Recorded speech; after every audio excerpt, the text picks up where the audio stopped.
I stop the programming, and I say, here's a memory to take with you, which will make you very glad you ever made it. Anyway, a killer artistry there. Oh, you must be. Anyway, and I was asked to sing especially for Tricia Moynihan, who's a fluid you see, from Roger, and he said, I should pick out Jura for a minute, I'll sing just sing. Anyway, and this ball, you know, this is It's partly to do with Sir Barrette, who used to be in our band. It's called Shine On You Crazy Diamond.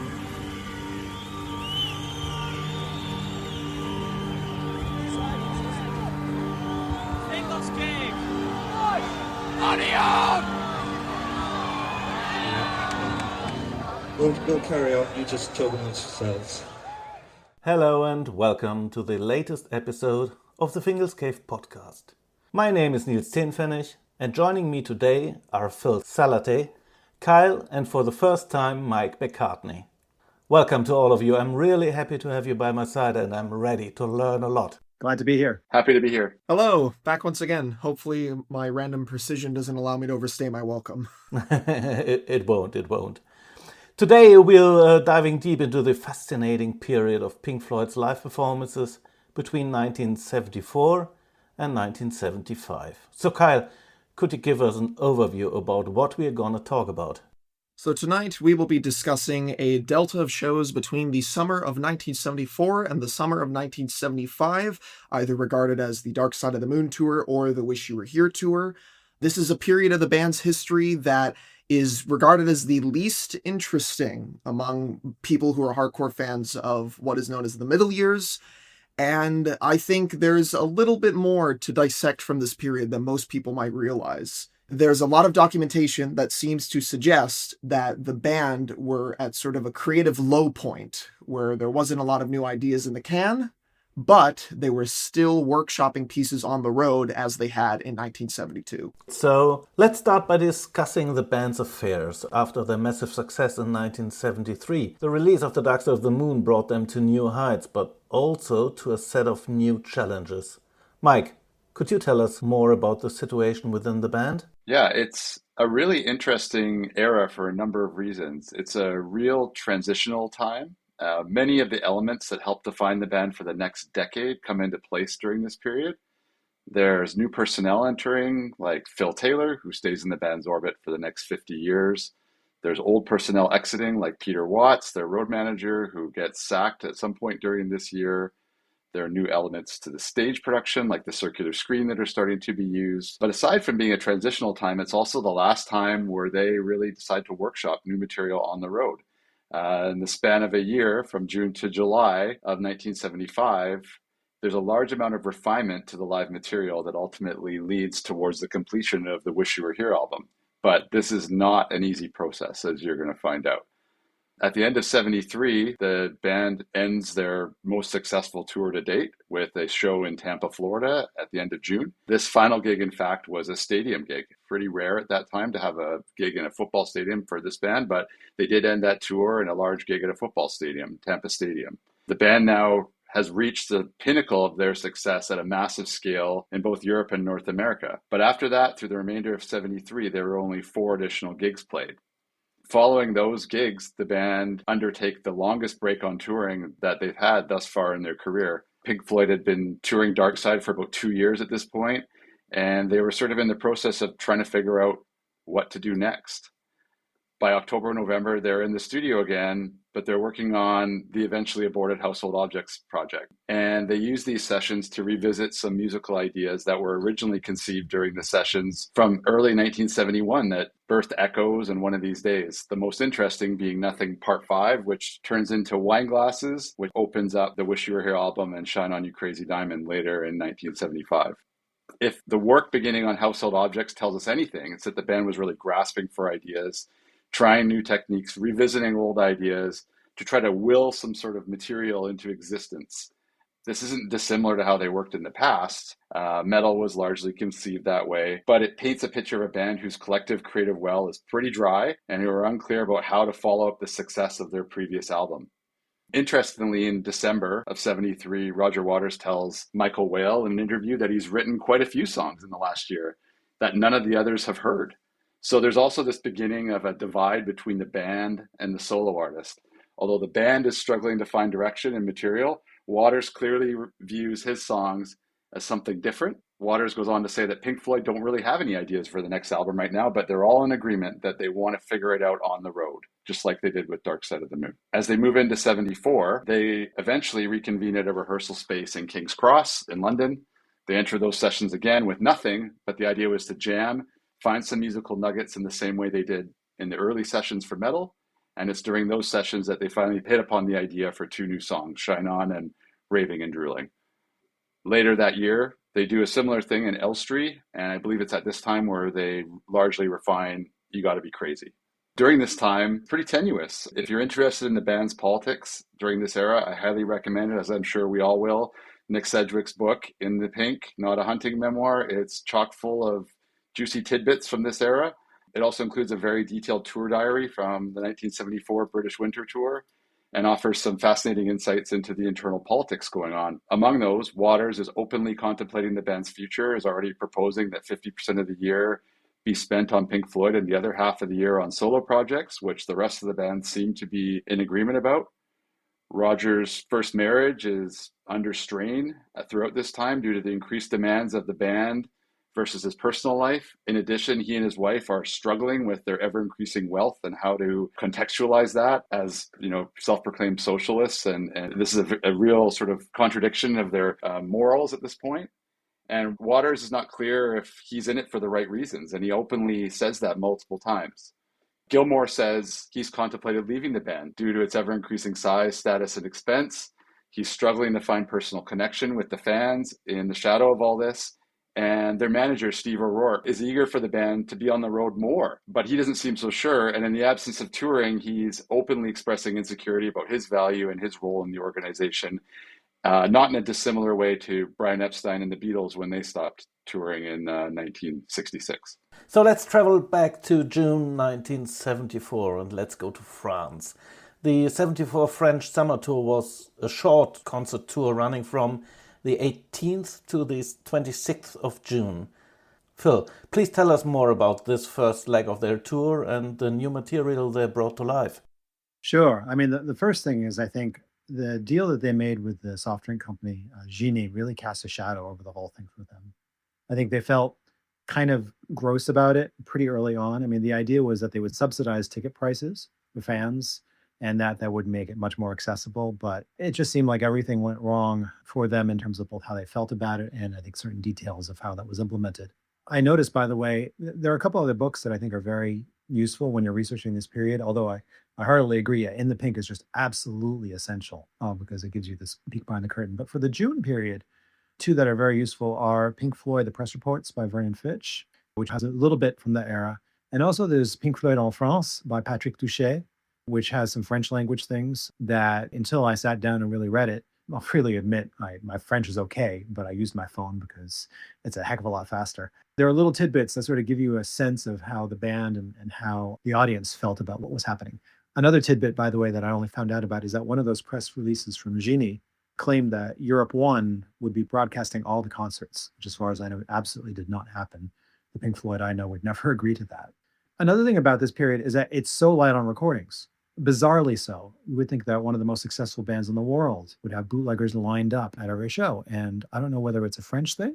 There will be situations in the periods we talk about where security considerations explain a paucity of tapes from certain shows. But yeah, out of all those shows, we only have 2 tapes, which is ridiculous.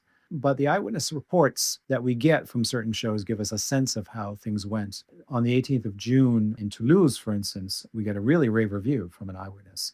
On the other hand, 3 days later in Dijon, an eyewitness says the concert was disappointing, especially the first set, and the sound was bad. So very different extremes. Something I noticed in both of those, by the way, is that the eyewitness reports we have, the people who wrote up these testimonials are very drawn to Shine On. I almost said Shine On, You Crazy Diamond, but just to be clear, at that point, I guess it was just called Shine On. They were drawn to that, and neither of them even mentioned raving and drooling at all. It just doesn't seem to. In one case, the report almost makes it sound like there was no other song, but I think we know pretty definitively that the set list at all these gigs was the same, except that half of them, the encore was Careful Without Oxygen, and the other half, It Was One of These Days. So if we're ready to move on directly to Colmar, which was on the 22nd of June, 1974, that was the first tape we have from this whole thing.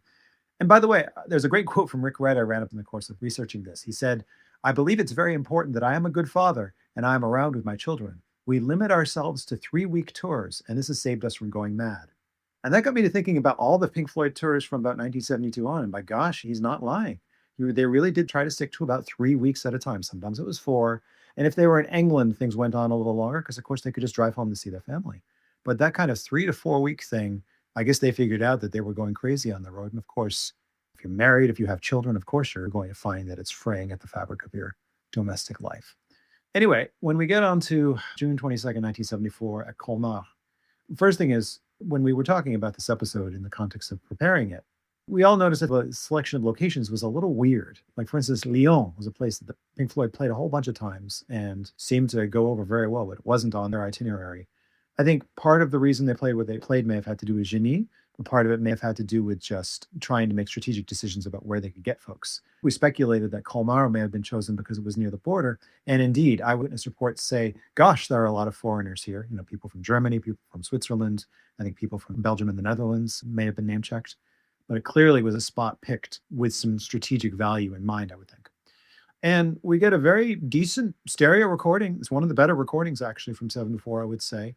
The crowd's a little talkative, but the songs are pretty good. It's true that as it goes on, we get the speed problem where the speed goes up and down and up and down, but that's been fixed, actually. You find recordings of not entirely legitimate origin where somebody is taking care of that. And the big problem is that it's a terrible show. And I think we should start with that. It's one of those things that if you're interested in Pink Floyd, you probably think to yourself, oh, 1974. Well, let's check out the first show they did that year. And then you listen to it and you think to yourself, oof, this bootleg thing is for not me. I'll stick to what I can find from the early years box set and a couple other things and call it a day. I think there are a couple of mistakes people sometimes make with Colmar. They think that maybe Gilmour is singing Shine On You Crazy Diamond out of tune. It actually had a slightly different melody when it first debuted, and it's consistent at Paris as well. So it's simply not as good as the melody. He goes a little higher, and it just doesn't, if you're used to the song, it sounds like a mistake. But I think it was just a little bit different. I mean, the band sounds thunderous when they come in with Shine On You Crazy Diamond. One thing that where the seams maybe begin to show a little bit is that we hear these really questionable alternate lyrics. Roger Waters has done that a few times. He's including actually all the shows we're talking about today, arguably, where he's been willing to take lyrics that just were not that great on stage. We can't make them out too well, but we can hear something about a user of trances.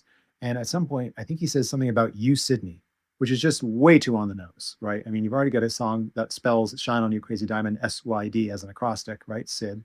But I think it just really underscores it too much. If you're used to hearing live performances that have the quotations from Sid songs at the end, that's not present. A good bit of what we associate with Shine On You Crazy Diamond is present. If you take away the ending, if you take away the fact that it was split into 2 parts later on, and a couple other things, it's recognizably that song. But the crowd is enthusiastic, and this isn't really where the seams begin to show in terms of the performance. Raving and Drooling is actually kind of interesting. It's pretty close to being the same, but Gilmour plays it a little bit differently. For those of you who are guitarists, he uses more arpeggios rather than kind of more chunk. I think he does in later performances. And there's also no contrasting section. So the whole thing's just in one key the whole way through. But then when we get to echoes, things begin to really kind of get questionable. The performance is perfunctory. Vocals are shouty. Rick Wright is using his Moog too much. The band isn't really together. It's just not tight. And then when we get to Dark Side of the Moon, it's just not good. Dick Perry turns in the worst performance I've ever heard from him on the song. He seems to be playing it as though it's in a major key. And by the way, with all the Dick Perry songs we're talking about with this, I would note he's being given some really nasty key for the saxophone. I don't think anybody's ever really said, yeah, if you play the saxophone, the keys that Pink Floyd have written these songs are some of the worst keys for the saxophone. So he's a real pro. And everything I've read about him and these tours suggests that Nick Sedgwick, for instance, notes that he was the one person who was on time for their initial flight for the British Winter Tour. But he tries to play money in major. It doesn't work. Yeah, the whole thing is just very threadbare. I mean, I will back up what you said. I would call this possibly the worst version of Echoes that I've ever heard. It is quite shambolic and almost shockingly so. The other interesting thing about the recording that I think is worth noting is it doesn't have the encore. And I think that might have saved the show. If Careful With That Oxygen was there, I think they probably could have banged out a pretty good version of that in their sleep at that time. And so I think it could have saved that show, but it is unfortunately not there. And you end on the low note of Dark Side of the Moon. And then the other thing of note that we've talked about is that supposedly at one point there was a film of this show that existed. that has been lost to time and no longer is around. But there was a film at one point on 8mm, so you can only speculate what's on that. Yeah, just to follow up on that, I think it's a story worth telling, even though it's a little bit blue. Apparently, the same guy filmed Colmar and also Zurich in 1972, but he mixed them up with, shall we say, footage of a very private nature, and that made it difficult to make copies. He would have had to snip out all the parts with a lot of him and whoever else in them. So that's been lost to the ages. And yeah, that Careful Without Extra Regime, that would have been the last ever performance until Oakland, where they did it as that one-off in 1977. So it's a real shame that didn't get taped. I forgot to mention, by the way, there's a second recorder of the show, which does not circulate, but has been publicly identified. And the word is that it just sounds worse and is shorter. So given that the main recording we have is in stereo, I don't really think we're missing out on anything at all special. It would be nice to have, but I don't think we would find that suddenly we realized the show was absolutely wonderful if we had it. And to me, I think the only thing that really saves Colmar, and it's unfortunate that we have very few photos, we have no video. Actually, we have no video at all from 1974 from an audience perspective. There's no 8mm that has surfaced from this year, which is wild considering that we're going to get there. But Wembley 1974 was multi-tracks, and there's all these other rumors abound that we'll get there when they go to Britain. But when we are in France, we say hello to darling Mr. Screen. Mr. Screen is the large 30-foot diameter circle that the Floyd would start putting projected films onto. But this wasn't the first time the Floyd used film in the context of a live show. The first time that they used projected film was at the Games for May show in 1967, where they projected Arnold Lane onto a massive bedsheet behind them. There's a couple of photos, I think, that surfaced from Games for May that show this. And ironically, Arnold Lane would eventually make its way onto Mr. Screen in 1987 during Roger Waters' Radio Chaos tour. But the films that were created in 1974 were directed by Barry Chaddington and Ian Ems. Ian Ems was responsible for the heartbeat that you see during Speak to Me and the clocks in time. And the clocks in time, and we always talk about how Pink Floyd recycle various things, they use every part of the animal. But Ian Ems used this flying clock motif in a short film called French Windows that had One of These Days as the accompanying soundtrack. The Pink Floyd liked it so much that they brought him on to do various pieces of animation for the Dark Side of the Moon tour. The other thing I know that he did that other music aficionados might know him for is the Bruce McMouse Show, which I believe is a Paul McCartney and Wings project. He was the director of that. But these films are really interesting because they are the foundational ground that the Pink Floyd visual experience would come from. I mean, who forgets the clocks during time that are moving in a very Salvador Dali-like fashion at times, melting into each other, folding out a frame, and the spinning coins during Money, or the presence of a fish and a bunch of political figures during Brain Damage. I think Nick Kent had some choice words to say about the Floyd potentially making a political statement when reviewing the Wembley shows later on about the usage of these figures. There is also a note in The Pink where Nick Mason and Roger Waters, right as these films were being delivered, whether I believe it was for the British Winter Tour, but this also could have been the case for the French tour, that they were given this set of films done by Chaddington and Ian Ems, and they had to salvage the good parts out of it because they just off-shipped the work. I think Roger called a group of technicians. Then they had to replace a lot of the footage with the explosions from Zabriskie Point. And you really only see the explosions from Zabriskie Point in the British Winter Tour film. And in French Tour, the footage is also very sparse. That is something else to note. The footage is very sparse. There's only about 17 minutes worth of footage that's in French Tour. But there is something weird about the French tour reel. It was in circulation long before the immersion sets came out. There is a DVD that you can find, or at least a file for a DVD called Dusty Tapes. And on this DVD of Dusty Tapes is a series of films that are attributed to the Dark Side of the Moon. After cross-referencing the immersion set and this tape, they are the French tour reel. And even through the god-awful generational loss that is in that video, you can see that the films are in rough condition. They were in rough condition when they were given this telecine to tape, possibly in the 80s or 90s. And even as they show up in the immersion set, they are quite rough.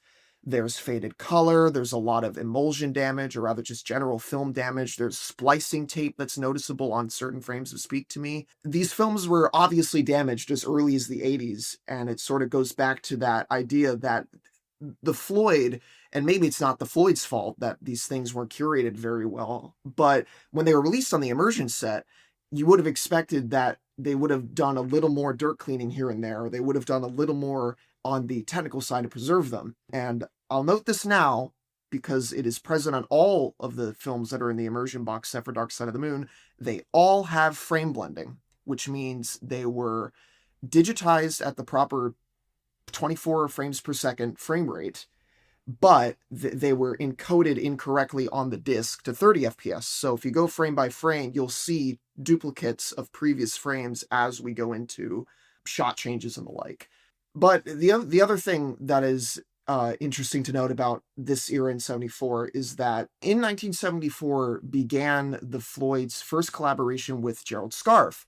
And the Floyd, specifically Roger and Nick, had seen a film that was broadcast on BBC Two on July 3rd, 1973, called A Long Drawn Out Trip, Sketches from Los Angeles. This was a project that Scarfe had gone on because the BBC requested him to make it. And after Roger saw it, he called him Nick and told him, "This guy's fucking mad. We have to work with him."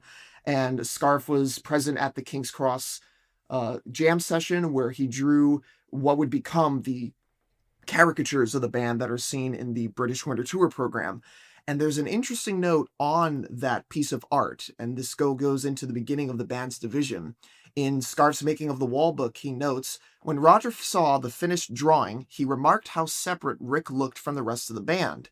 I had, in fact, for convenience, drawn Rick on another piece of paper and stuck him on the corner of the main drawing like an appendage. And that's how I think Roger saw Rick, a non-contributing member of the group, and he was pretty open about it, which can't have done much for Rick's fragile confidence. Roger saw my drawing as symbolic." So even going back to 1974, long before Animals, long before The Wall, there's this divide that's present, even in just something as simple as a characterized drawing.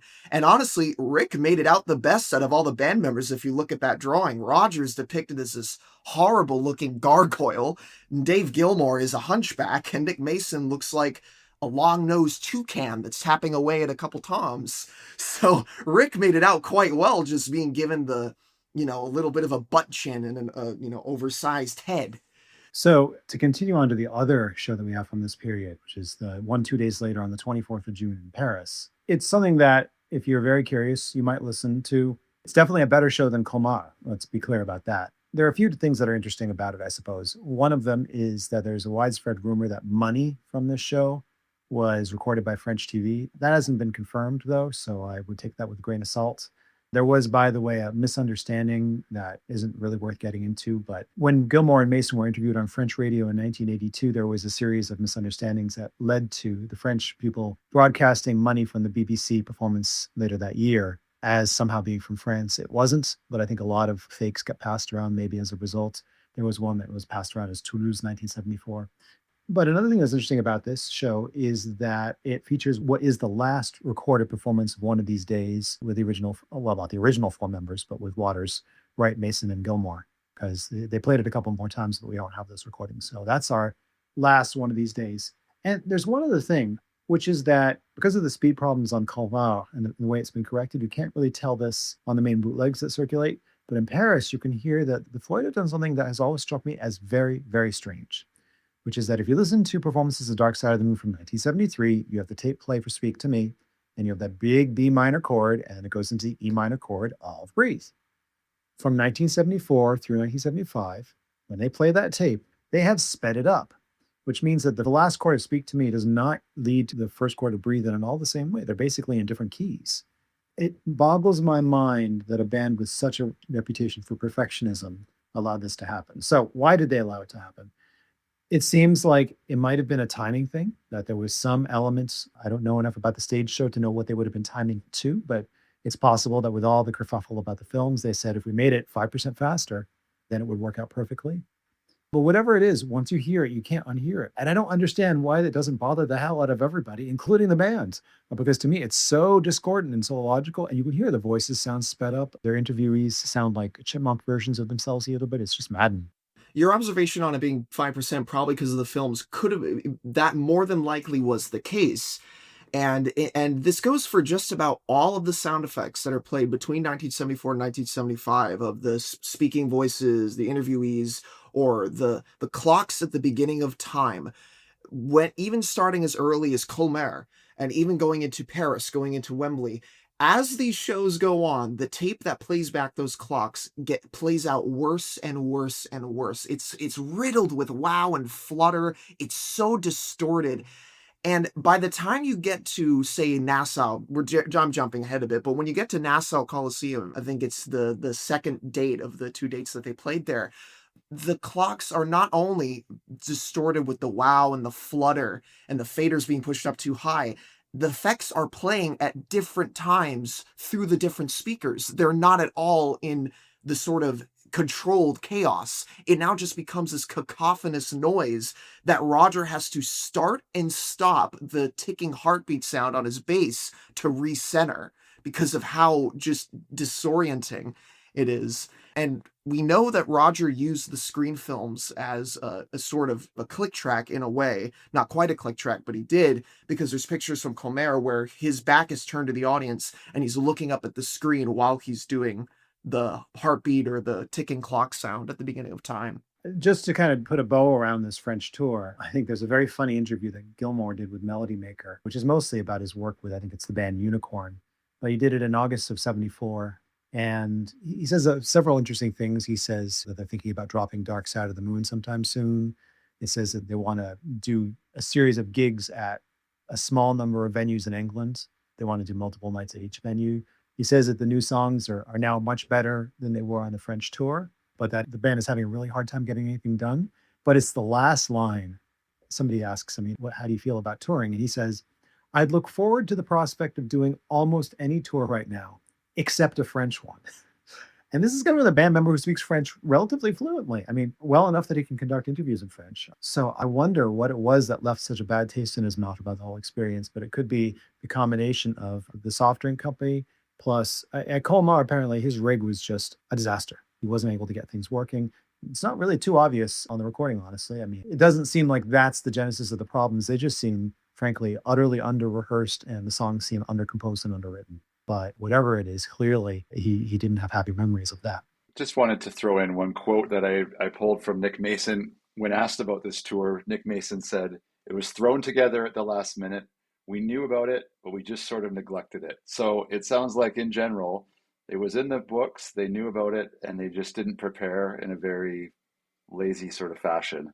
One other thing that I think is worth mentioning about the Genie sponsorship is there was supposedly quite a few hangers-on and sort of hipster type people that were accompanying this tour from show to show as a result of this sponsorship. And it resulted in a lot of extra people in the Floyd's entourage that they're not normally used to negotiating with. So I always attributed Gilmour's comment about the French tour to be maybe related to that, where they didn't really have full control over their apparatus because the sponsorship really took control over and guided the tour around those 5 dates in France in the summer. And then there's also that there's a video document. It's an 8mm document on YouTube where it was one of the motorbikers who accompanied this entourage with the Floyd, and they're wearing these big Genie badges on their leather jackets and just cruising around France in these motorbikes. And there's a really funny shot where one of the bikers puts a Dark Side of the Moon helmet on an old woman. And it's just so funny to see because it only has something to do with Pink Floyd, with the iconography. And it's the idea that the Floyd, they always talked about, not selling themselves out. Well, they did with this Genie tour, and they started doing more merchandising towards the end of 1974 into 1975 is when the merchandise gravy train sort of began. And then the only other thing I could think of to mention in Colmar is the way that Shine On ends. It just stops. There's no wonderful callback to any of the Syd Barrett songs like See Emily Play or Arnold Lane. It just slows down until the audience starts applauding so they can stop performing the song, which I find great. It's much like the way that Dark Side of the Moon ended before they had Eclipse. Yes, exactly. I was thinking the exact same thing. Pink Floyd had this weird habit of when they weren't sure how to end something, they just kind of go or and that's how they ended Echoes. That's how they initially ended Dark Side of the Moon. And they kind of just end Shine On with this sort of descending thing that doesn't really, it's very kind of lost. So before we move on to the British leg of the tour, or the British winter tour, I would like to take a look at the French summer tour from a different point of view.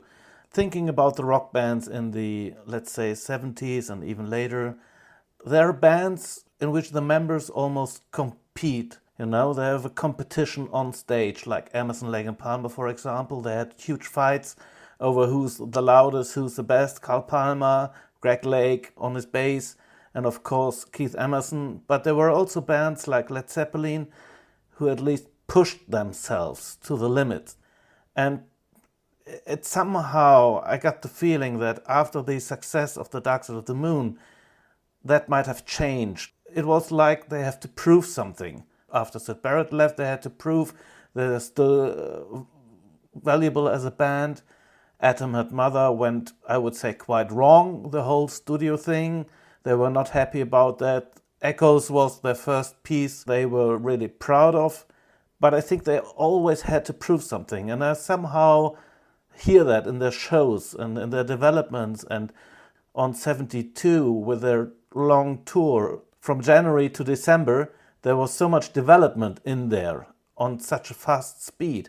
And after the big success of Dark Side of the Moon, it somehow seems to me that as they do not have to prove anything to anyone anymore, and maybe that created some sort of a laziness. You can, in my opinion, hear at least on the French part of the tour. Gilmour even addresses that a little bit in the Melody Maker interview I mentioned before, where he says, it seems to have got harder. It takes a lot longer to get things done now. I suppose it's because we're trying to go one better every time. I think it's always the idea to improve on what we've done before. I think that mentality probably boxed them in a little bit. How do you top Dark Side of the Moon? Of course, the only answer is you do something, in some sense, fundamentally different in character in some way. But I think they painted themselves into a corner with that methodology of, okay, let's go one further, let's go one further, let's go one further. And the topic of their motivation is so all over practically every page of the Nick Sedgwick book, In the Pink. It's just, they're constantly talking about motivation and laziness and, you know, whether they're giving their best or whether they're not. And you've got Roger Waters sitting on the beach and he'll read a book for 5 minutes, but then he can't help but then start working again, you know, on a song or something like that, which is not really the way the other three members of the band are inclined, especially I think Wright and Mason. They don't have that kind of industriousness. They'll work hard when it's called for and they'll push for a finish line, but they're not the kind of people who can't enjoy a nice sail or a nice fast car, respectively, right? Gilmour's got a little bit of that burning ambition, I think, in him, but he's also, by his own description, capable of being quite lazy. I think really Roger Waters is the only member of the band. I don't ever remember him really being described as lazy. And I think that's probably not an accident. Yeah, I think they painted themselves into a corner. So let's move on to the British winter tour. They started that tour in Scotland and Northern England in November. Phil, why do you think they picked these locations? Maybe to keep things low-key? Well, they do seem to have a tendency to do that sometimes. Pink Floyd will occasionally start their tours in places that seem a little bit surprising. I think the French tour would be actually one example of that, where they just probably wanted to road test the material, and a combination of felicity and where they were in their own saga meant that, okay, that was a good chance to workshop some stuff to basically inflict 2, instead of, as later in the year, 3 half-finished songs on a paying audience, you know, who would put up with it. But yeah, I'm sure that logistics went into it in some degree, but I also think it's not an accident that they didn't start in London. They knew they wanted to do a series of residencies. I think there was value in that. And maybe actually the other way to look at it was that this was basically their last chance to give back in a big way to their home fans, right? I mean, in other words, after this point, you know, the UK became kind of an incidental to their touring. Whereas on this tour, I mean, they played Edinburgh, they played Cardiff. Pink Floyd did not play Cardiff very much. Not a lot of bands go out of their way to play Wales. No offense to my Welsh friends, by the way. So I think that there was definitely an element of we're doing this on the home front, as well as the selfish motivation that it was just nice to be able to drive home after a gig. Although they did fly to Edinburgh, actually, it surprised me. I wouldn't have expected that. But yeah, as they put this together, what we end up with, and by the way, we're very lucky to have the documentation that we do. I think Scotland is not particularly known for being a taper's paradise, but we actually have parts of both of the Edinburgh shows. The very first show that they played and the very first performance ever of You Gotta Be Crazy or Gotta Be Crazy, depending on which title you prefer, it came about, by the way, thanks to a very lucky and very unlucky series of events. The long and short of it is that there is somewhere a tape of the whole first set that exists, but through a series of misunderstandings, for a long time, actually, we weren't even 100% sure that there were two shows. There were some people who were pretty adamant that there was no evidence of a second show in Edinburgh, and eventually a newspaper report was found that absolutely confirmed it. The freaky thing about these shows is that the one track we have from the first show is the one track we don't from the second show. So I think that almost made some people believe, well, isn't this just a single show? But no, it's just a strange coincidence. So all we have is Gotta Be Crazy, which is really interesting from a musicological sort of fan's point of view. From a listener's point of view, we can already hear several huge problems. One of them is that the song is just not really done. And it's quite padded. We'll get to this, I think, a little bit when we talk about the infamous Nick Kemp review. But it's quite padded. It's 18 minutes long, and it's got these long sections with just basically nothing that's going on but the same four chords. I mean, they're great chords. Waters has never been hesitant about saying, yeah, Gilmour came up with a bunch of great chords and we made it into a song. They're unusual chords. I don't know of any other song that uses that chord progression. But I think we've seen in many occasions that it can seem sometimes like the band is kind of figuring out as they go. That was one of the raps on the Royal Festival Hall performance in 1969 that the people who attended said, yeah, they're kind of making up as they go along. They didn't feel polished at all. And we also hear that in early performances of songs like Embryo and Fat Old Son, where they seem a little lost. Get the same thing there, where it feels like they don't really know what they're doing. And also in that interview we gave with Melody Maker, he says that first half had very bad sound and the second half was easier because the sound improved. There's a concert reviewer that says the first half was bad, but by money things got better, and then Echoes was magical. Right in that same interview also says that thing about the band likes to write numbers, take them on tour, and record them later. Well, that's exactly what they're doing here. But Gotta Be Crazy just does not seem like a complete piece at this point. In particular, there's one section of 2 minutes that ends up being cut, as we may discuss later on, after the third Wembley show. And there's just nothing going on in it. It's just, I think the band seems to be sort of banking on the fact that either the sheer beauty of their sounds will carry them, or maybe some improvisational thing will happen, because otherwise it sounds like a backing track. But this is the other thing that we see. This tour immediately had a cloud over it because the sound was so bad so often. And they were having terrible, terrible problems with their sound man. One thing of note about the first Usher Hall show in Edinburgh is in Nick Sedgwick's book, there's mention that Gilmour was backstage taping the lyrics all over his guitar prior to going on to You Gotta Be Crazy. And if you've heard the early versions of You Gotta Be Crazy, you can understand why you would need to have the lyrics at hand. It's quite a verbal soup of lyrics. And it was clearly very rushed. I mean, it's clear that this song had just taken shape and they were still working on it if Gilmour didn't even know the lyrics yet. The other thing that I think is really worth mentioning is it sounds like, according to Sedgwick's firsthand account, that Echoes as the encore, which lasted throughout this tour and the next tour, was decided last minute. They were debating it up until the final second, and they decided to do Echoes. So we could have had one of these days. We could have had Careful with That Oxygen. We really don't know. I was flabbergasted when I read that too. I could not believe that. That is so, unless they were being goofy or unless they were trying to decide and see maybe between Echoes and like Careful with That Oxygen or something, that's just absolutely bonkers. But as we're going to see, they were making these last minute decisions left and right on this tour. Like almost every show was plagued by some sort of last minute pull it out of their backside salvage attempt. And it seems to be the half-assed British Winter Tour 1974, quite frankly. And when it comes to You Gotta Be Crazy, I think the version of it that we hear in 1974 with Gilmour singing Word Soup, it would have been very welcome on Bob Ezrin's vision of Pink Floyd rap in 1987 on Amlar. It would have been very welcome there, I think, if Ezrin wanted Gilmour to drop some bars, as the kids say.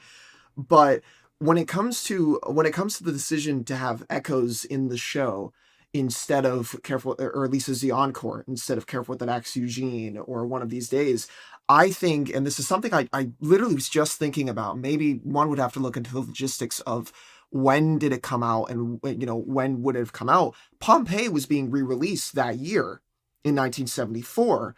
So was Echoes hastily added in as an encore because they were re-releasing Pompeii, and there's that Dark Side of the Moon Abbey Road footage in there, and they're putting this, not only are they out on the road, they're putting this film back into theaters, which ironically enough, here we are 50 years later, and it's coming back once again. Maybe David Gilmour will play Echoes or something, if he tours next year.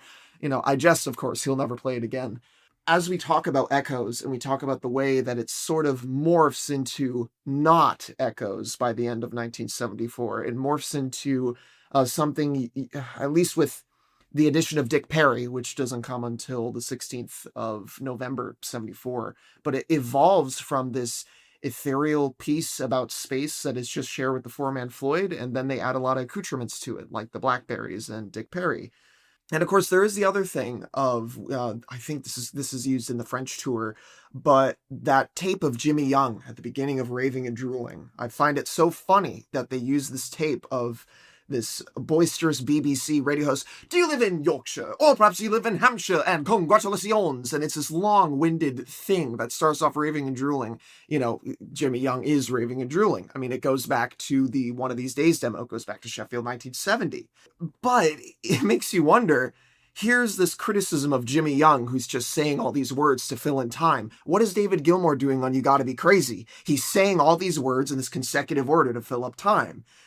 So there's that strange irony that are they really bashing the press for the way that, or at least are they bashing Jimmy Young so many years later for the way that he treated them? Or do they realize that they themselves are part of this word soup problem, or at least David and Roger are part of this word soup problem? So to continue kind of a brief tour, if only because, well, first of all, we're talking about a brief tour. Second of all, I committed myself to the slightly foolish act of listening to all the 1974 shows that are circulating in their entirety. So I want to make something out of it. But the next show at Edinburgh, things are beginning. It's actually perceptibly better. And even Sedgwick says that the new songs are seeming less embryonic and unformed. At one point in Sedgwick, Steve O'Rourke tells Roger to listen to his tape of Raving and Drooling. So first of all, obviously the show collector thinks, wait a minute, tape of it? Did they tape it? But I don't think that that's what's happening. Although I think, as we'll see, a bunch of these performances were taped by the band, or at least a couple of them were. I think it's that they had this recording with backwards cymbals that they're using in the kind of contrasting section of the song that probably wasn't there before. And I guess there was something that was funky about that. But yeah, Jimmy Young debuted, I think, was it the 16th? The 15th was the first Jimmy Young show.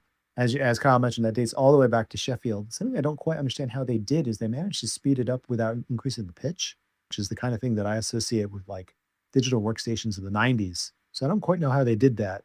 But it seems to have been an improvement. And then they went on to Newcastle.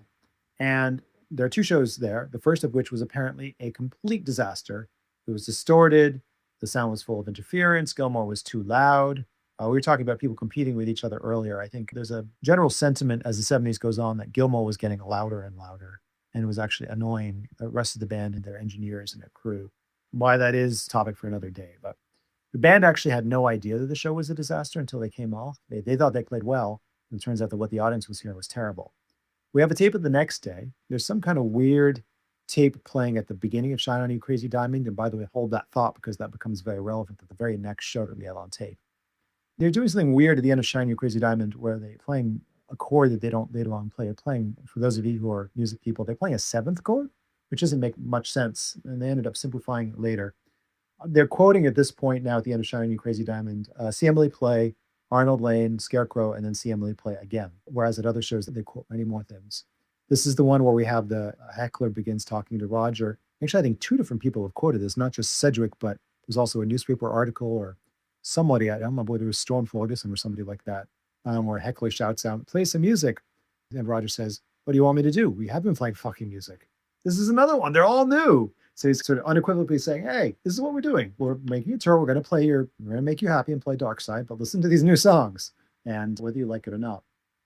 Otherwise, I mean, this is again one of those situations where a lot of these tapes don't sound very good, so it's kind of hard to tease out the performance from the recording. But it seems like a perfectly decent performance of Dark Side of the Moon, sort of respectable. So that sort of baseline of professionalism is intact. We talk about sound quite a bit on this tour, and I think it's worth noting that they did have a new front of house engineer in 1974, a guy named Rufus Cartwright, who by all accounts is a studio guy. He hasn't really done live mixing before, and he's learning as he goes. So just add another element, new material, new stage show. Now they've added in a new sound man. And, as Phil mentioned, Newcastle, especially the first date, which we don't have a tape of, seems to be the disaster of all disasters. And I want to mention a couple of things that I picked up from Sedgwick is that there's descriptions of fans covering their ears and even vomiting due to the increase in treble and sound effect volume during the show. So it's quite disastrous. And as you mentioned, they didn't know until they got off stage, but they're all very quickly narrowing in on Rufus Cartwright and his ability to be able to manage their sound in these venues as the culprit of what's going on here. On the visual side of things, it's also worth noting that Arthur Max, who's been with them for a long time at this point, is on tour with them, and he's feeling a lot of pressure to deliver here as well. The band hasn't been entirely happy with the films and how they've been integrated, and Arthur is very much under the spotlight as well with Pink Floyd and their management team. And he is not a gentle soul, to put it mildly. He has quite a reputation, and the book certainly gives ample evidence for why that is. He goes hammer and tongs with Roger Waters and others just over and over again. And going back before we get to Wembley, and we will get into that lovely residency of shows that is so odd and so strange, but the films and the way that they were developed, according to In the Pink, the films were delivered September 1974, and apparently they had to just recut so many large portions of it because it just wasn't up to snuff. There's a moment in the Pink where there's a display of a film that was then cut from On the Run, where it's a ticking clock slowly ticking down to the end of the song, and then the explosions fall apart in a way, that's very anticlimactic. And Roger notes that the clock isn't even counting in hundredths and tenths. And, of course, that was canned. We've never seen that surface to any capacity. Likely it's just been destroyed. But when talking about that sort of ticking clock element, it reminds me more of the French tour, because the French tour transition from the end of On the Run into Time is this analog clock that is slowly being, that there's like a slow spin wheel dissolve that reveals the numbers one by one until we get to the E&M's animation. The British Winter Tour did add some more visuals. There's a lot more stuff going on with On the Run. There's footage of the interior of Heathrow Airport. There's some extra E&M's animation, which Roger has been coined to say that he didn't like, which is very strange because I think it is a quite acceptable piece of visual for On the Run. This rotoscoped aerial of mountains and countrysides, and then a cityscape that ends in a flaming blitz. And originally the end of that during the French tour was a shot from the Point Me at the Sky promo of all the Floyd members in pilots outfits just spinning into chaos as it then explodes. No one would have had any idea that it was them in this screen film until, of course, the advent of being able to go frame by frame on a video and look and, oh, that's them dressed in pilot's gear. Why that visual other than connecting it to airplanes? Hey, Gene, this is Henry McLean. But there is also, during this particular run of shows in British Winter Tour, there is the program that is born, the comic book style program, the Pink Floyd all super action program for boys and girls. And it's so interesting to me that there's this whole idea that the Floyd were mysterious and nobody knew who they were. And there's this mysticism, and then there really is. But all the Floyd members are depicted as comic book heroes. Roger is a high-class football star that gets doped by a nefarious rival, and he has to make a quick recovery so the team wins the day. Nick is captain of a ship called the Cambridge, and he takes on a German U-boat in a daring escapade. Richard is surrounded by this endless amount of splendors and groupies that are drawn in such a way that would make Robert Crumb blush. And David is a motorcyclist from the country who aims to beat this important race and win the farm or whatever it is. And members of the Floyd are all there. It's their faces, it's their forms. They're talking to people that are referred to as, Sergeant Clegg, right? It's Corporal Clegg. And there's people that look like Steve O'Rourke or other members of the entourage. And then, of course, there's that wonderful centerfold of the Gerald Scarfe illustration that we mentioned a bit ago. That weird, horrible looking illustration. But my favorite part of this program is the Pink Floyd brain teasers.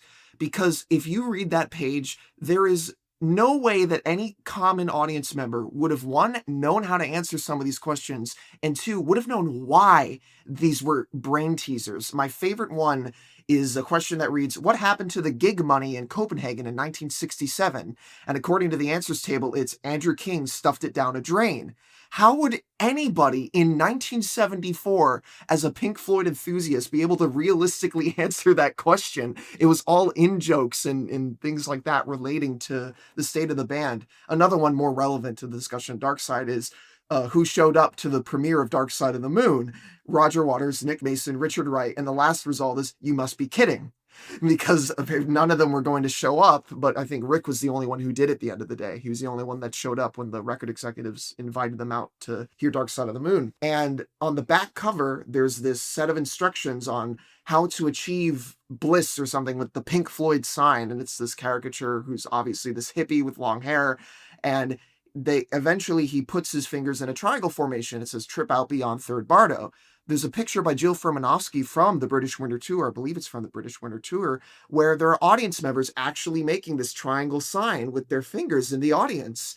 And again, thus begins that sort of iconography of the Floyd, the triangle, the prism. And when we get to the films in 1975, it's even more apparent that they're leaning in to that iconography that, hell, the triangle on the rainbow sells. And forgive me if somebody already mentioned this, but the other thing is they give everybody the lyrics to their 3 new songs, which is really weird.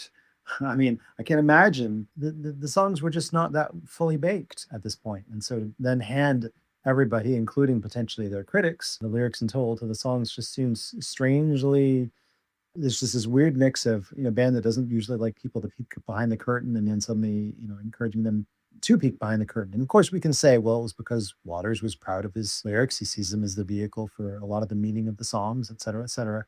But I'm just still surprised at works that were so clearly works in progress and handing them out. And as we were discussing right before the podcast, actually, I was even more shocked to be reminded that they handed everybody the exact same lyrics sheet in 75, despite the fact that the lyrics to one of those songs had completely changed. That's just absolutely astonishes me. It's like giving somebody a test from the previous year and correcting it with the answer key from this year. This is making sense. And I think that already proves that they were already somehow separated from the audience. First of all, they made the audience wait for about an hour to get their Dark Side of the Moon, which were coming for. And also they created a program, which was for sure not for the audience, but for themselves or whatever it was. But it was some sort of a joke in the end. And I think it really proves that after 73, something happened finally between Pink Floyd and their audience. So then we get to the shows at Wembley. And first of them, rather, has to be, except maybe for the Earl's Court stand collapse in 1994 and one or two other events like that, the Burning Curtains from 1980, has to be one of the biggest disasters in Pink Floyd history.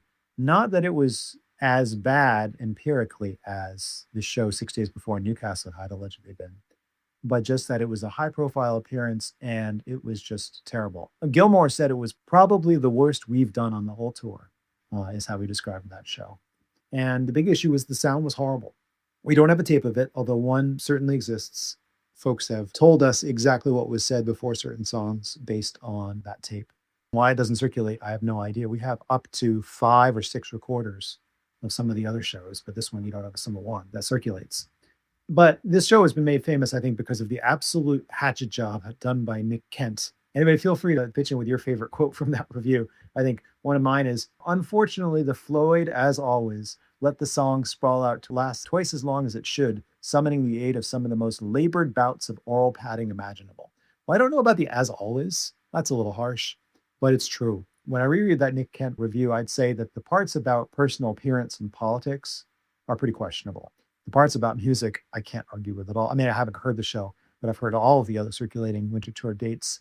I think everybody, including Cedric, who was there, agrees it just the sound was terrible, and the band was utterly dispirited as a result. I think one of my favorite quotes, other than, of course, there's a really wonderful one. Nick Kent had this to say about Shine On.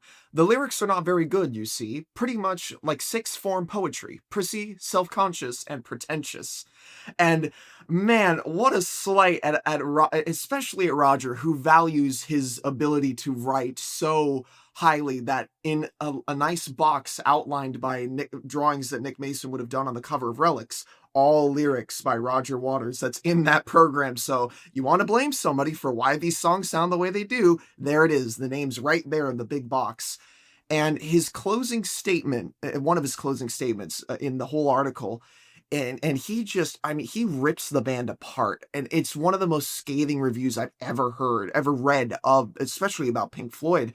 He writes, "The Floyd, in fact, seems so incredibly tired and seemingly bereft of true creative ideas, one wonders if they really care about their music anymore. I mean, one can easily envisage a Floyd concert in the future consisting of the band simply wandering on stage, setting all of their tapes into action, putting their instruments on remote control, and then walking off behind the amps in order to talk about football or play billiards. I almost prefer to see them do that. At least it would be honest." And wow, considering that The Wall was just 7 years after this, and, you know, there's a whole discussion that The Wall was going to be partially playback and they're all hiding behind the wall. And Nick Kent also ripped the band a new one when he saw them at Earl's Court in 1980. So it's so strange to see one of the Floyd's biggest detractors almost be almost in the right in a way, at least not quite yet. And he also talks about the films a little bit, and there's a really interesting note about these films that he writes, "It's only when you're informed by an intimate of the Floyd's entourage that the likes of Lindy Anderson and Nicholas Roeg, i.e. the best film directors in the country, were at the outset interested in helping out on the film until they actually came up against the Floyd and immediately made their excuses in order to opt out, that it all starts to fall into perspective again." What's really funny about this is Roger collaborated with Nicholas Roeg a decade later on The Pros and Cons of Hitchhiking. And that film is spectacular. And I guess it affirms, you know, Kent's point that he's one of the finest directors. But I just find it funny that that name, Nicholas Roeg, is specifically dropped in an interview from this long ago. Just touching back on the sound, this was the last show where Rufus Cartwright acted as front of house engineer. The decision was basically made mid-show between the two sets to let him go.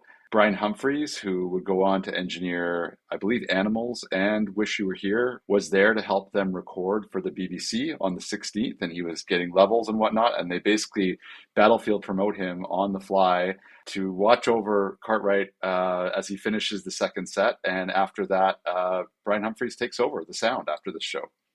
And the consensus is that the improvement is immediate, absolute, and dramatic.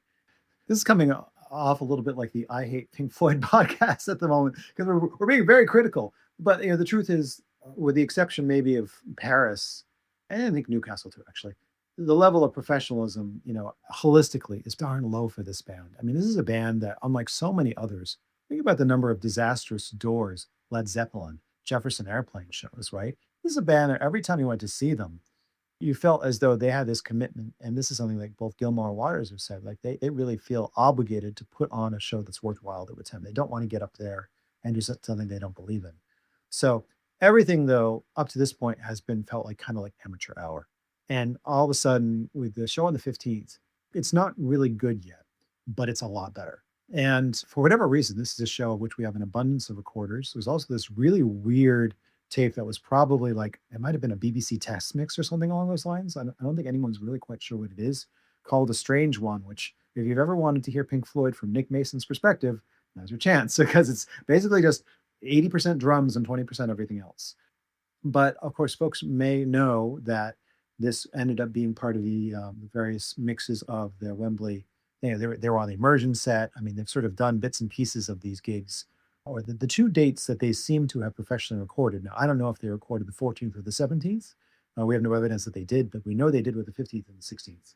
Those recordings have shown up in a bunch of different ways, including the immersion sets, and have been used. I think in particular for the Dark Side performance, about half of it was from, actually, I think a little more than half of it maybe was from this show.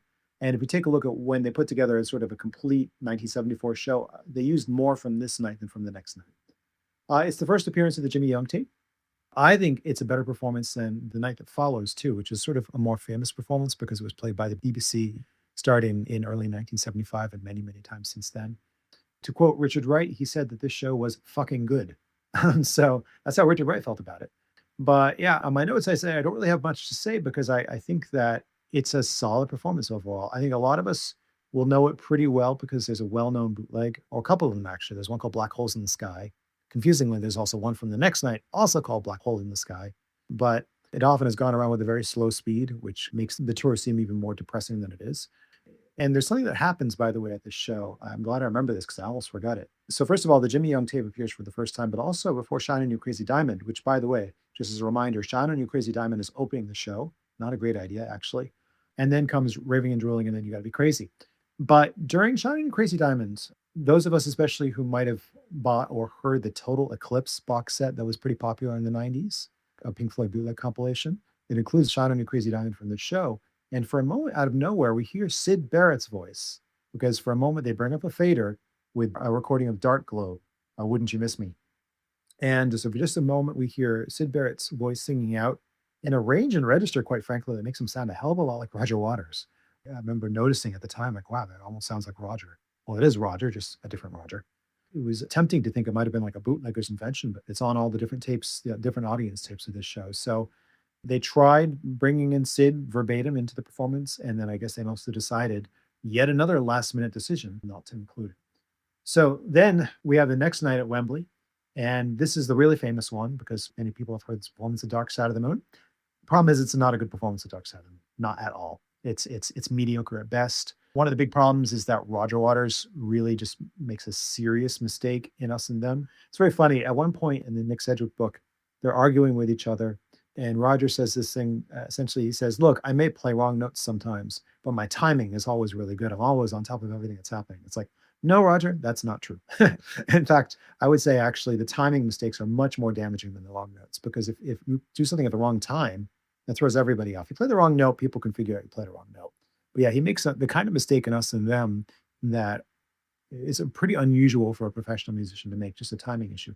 On the other hand, if you listen to the audience tape, there's something really weird happening with Richard Wright's vocals on time, where it almost seems like they're putting a tape delay on it, but they forget to feed through the original signal.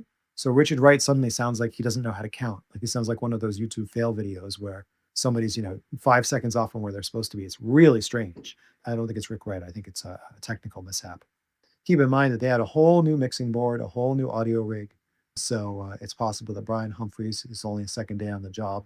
Everybody was very happy with his work, but he still made mistakes. Much later in the tour, there was a gig that was another bone-crushingly loud gig, apparently. So much so that Richard Wright said he felt physically ill at that one. So he did make mistakes, but they were still very, very happy with him on the whole. And it's interesting, too. The band definitely noticed that it was a weaker performance than the previous day. But the huge thing that happens this day is one of the things that Pink Floyd fans have maybe lamented the most in the band's history, which is the advent of echoes with sax.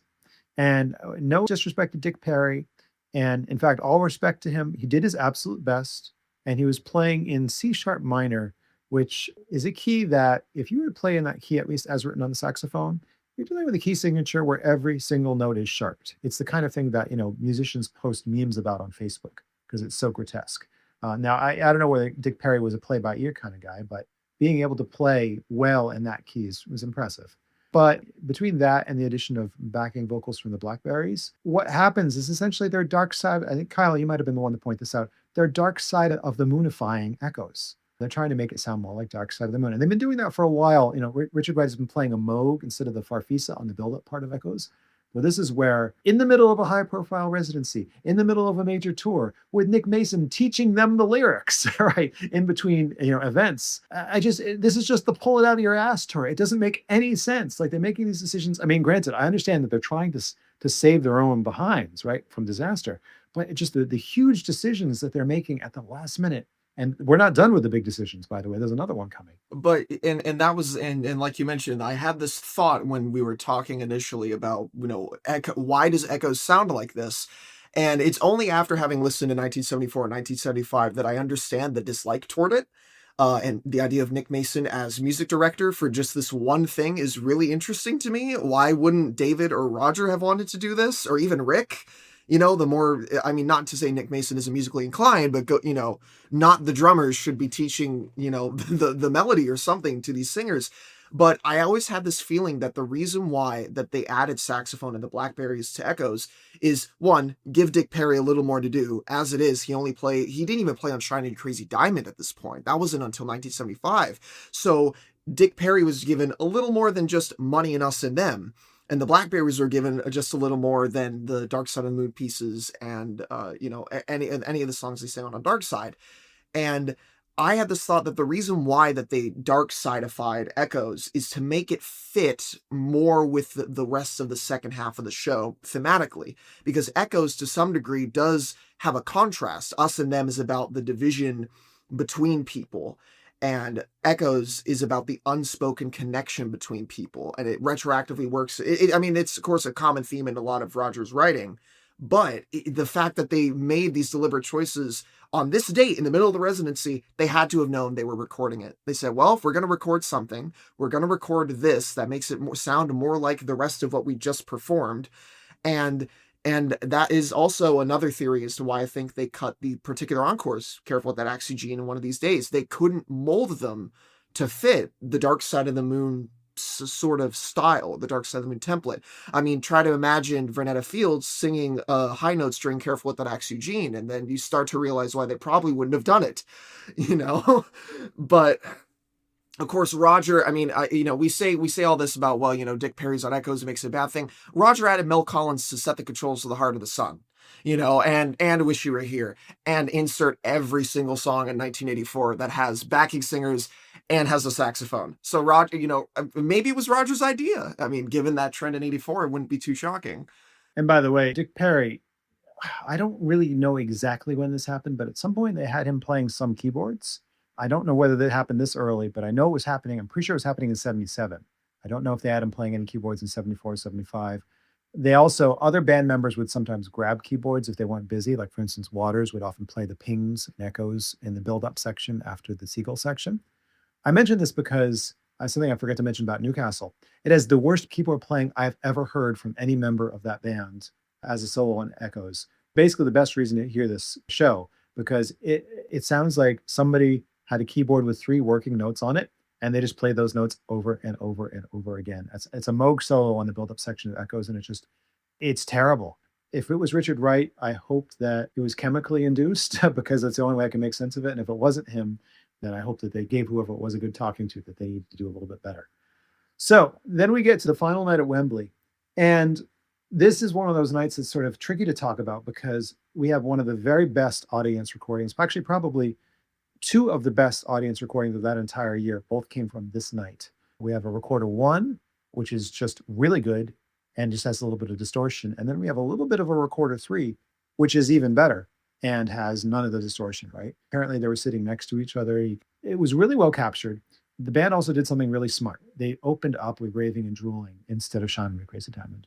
And that means that when they got started, they had Jimmy Young nattering on in his inimitable way. And then they started out with those new songs, and then they finished the half with Shine on You Crazy Diamond. So it just works much, much better. The band were really happy with this gig. They have described it variously and In the Pink as the highlight of the tour, our first proper gig. Gilmour said he had no enthusiasm for this tour until that gig. Although I would say actually you could make an argument that the first set was better at the previous night. Dark Side of the Moon is unequivocally better on the 15th and the 17th. 16th is just not very good. The reason for that is that there are a couple things that happen. And the biggest one is that on You Gotta Be Crazy, Gilmour, he has a part where he plays the sort of distinctive melody that was still present in Dogs on Animals, that 2-note melody that goes back and forth. He just completely butchers it. But I don't think it's a mistake. I think what happens is that his guitar loses its tuning on one of the strings. One of the strings suddenly gives way and drops about equivalent of two notes on the piano.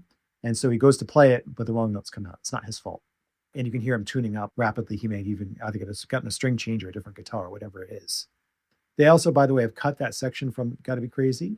So that's now 16 minutes. So hold that thought about the distinctiveness of that performance, because it's going to become relevant in a moment. And at the interval, you could hear that the taper of the show, that the primary taper of Recorder 1, say that he thought the previous night was better. Keep in mind that's after hearing the opening set. So, and I concur. Actually, the remarkable thing is how spot on just about everybody is. It's funny because Pink Floyd get really annoyed when people show up and say, "Oh, great show." There's a famous quote from David Gilmour where, he says, "I hate it when people come up to me after the show and say, oh, really good performance, Dave, really great." And he says, "I think to myself, how the fuck would you know?" And that's kind of an abrasive thing. But I understand because you get these rave reviews and people saying, "Wow, this is incredible." We'll talk about Vancouver 1975 in a little bit. You can hear the people around the taper say, "Wow, what an amazing show." And I'm thinking to myself, "Oh, geez, they've regressed." But it's really rewarding to find consistently that the band, and in this case, the taper as well, know when it's clicking, right? In other words, that it's not just some kind of illusion. And then there's a funny line after Dark Side of the Moon, they're about to play Echoes, is that as soon as we get Nicky's spare foot screwed on, so I think actually Roger Waters is getting more and more annoyed with Nick Mason having trouble with his kit. But yeah, this seems to be a real, you can feel that suddenly, I wouldn't quite call it the Pink Floyd magic, but the Pink Floyd professionalism at least has kicked in. Now, shall we move on to Stoke? Because this is one of the most important concerts in Pink Floyd history in a way. If you didn't know anything about the context, and I played you a recording of what many people have heard, here you'd hear a pretty typical performance of a set by Pink Floyd. I will say, actually, David Gilmour thought that the first set was better than the previous night. I'm thinking to myself, of course he would. He either broke a string or he did some of the worst playing of his life on stage at that moment because of a guitar malfunction. So of course he's going to prefer it.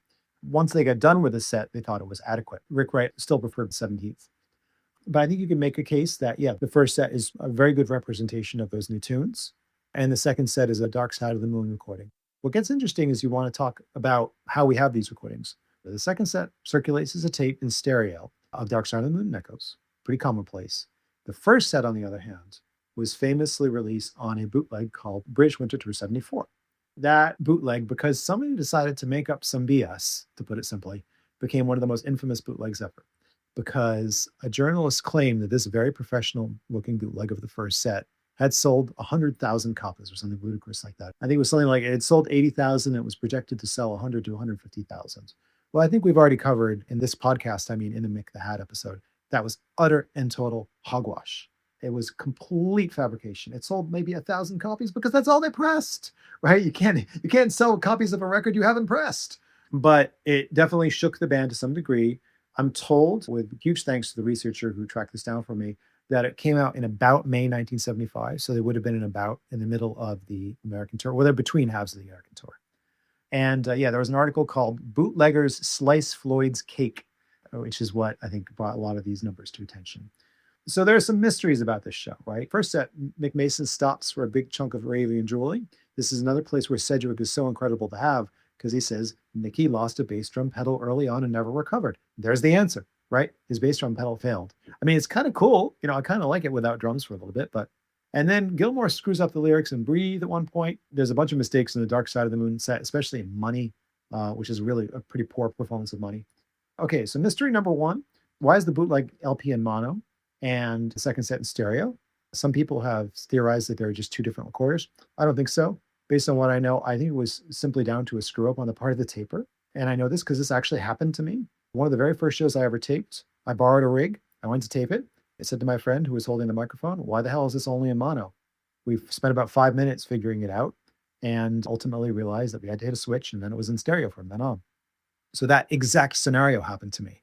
Now, in this case, they checked between sets, which is understandable because there's a difference in security between an indie show attended by 200 people and Pink Floyd show attended by about 2,000 or however many Wembley could see at that point. I think that's the explanation. I think the taper just made a mistake. And I don't say that with any criticism. Like I said, I went through the same thing. But the big mystery, and this was one that Mick the Hat brought up, was Gilmour knew it was Stoke. Gilmour was the one who figured out that this was Trentham Gardens, Stoke. How did he do that? This is one of the reasons that I've been so, if you heard me mention earlier that I listened to all the 74 shows, this is part of the reason why. I've been trying to figure out how he sussed that out. The thing that Mick the Hat said was that it was a key change. I don't think that can be justified by the evidence. May have been a misunderstanding because while Pink Floyd did make key changes, in fact, got to be crazy, it was in a different key in 75 than it was in 74. And there are a couple tunes they played in a different key live, like Biding My Time, which they initially played in E instead of F, and Childhood's End, which they brought up from E minor to F sharp minor in live performance. That's not what's going on here. I think what it is that Gilmour figured it out from a combination of the arrangement and from what had happened. They had eliminated that spacey section that comes after Dragged Down by the Stone. They get rid of that on the 17th. So right now, it can only be from the 17th onward. They had this section after the line, "Gotta forget that you're going to get cancer." And again, that's not a mistake on my part. That's different from the Animals version, just to be clear. They would do the chord cycle one more time. They would actually cut that after 74, but in 74, they would still go through this chord cycle one more time. And then they would repeat the same chords in a halftime feeling. And at Usher Hall in Newcastle, there's a synth solo there. At Wembley and Trentham Gardens, there's a guitar solo there. At Liverpool, Manchester, and Bristol, which we'll talk about later, there's an electric piano solo there.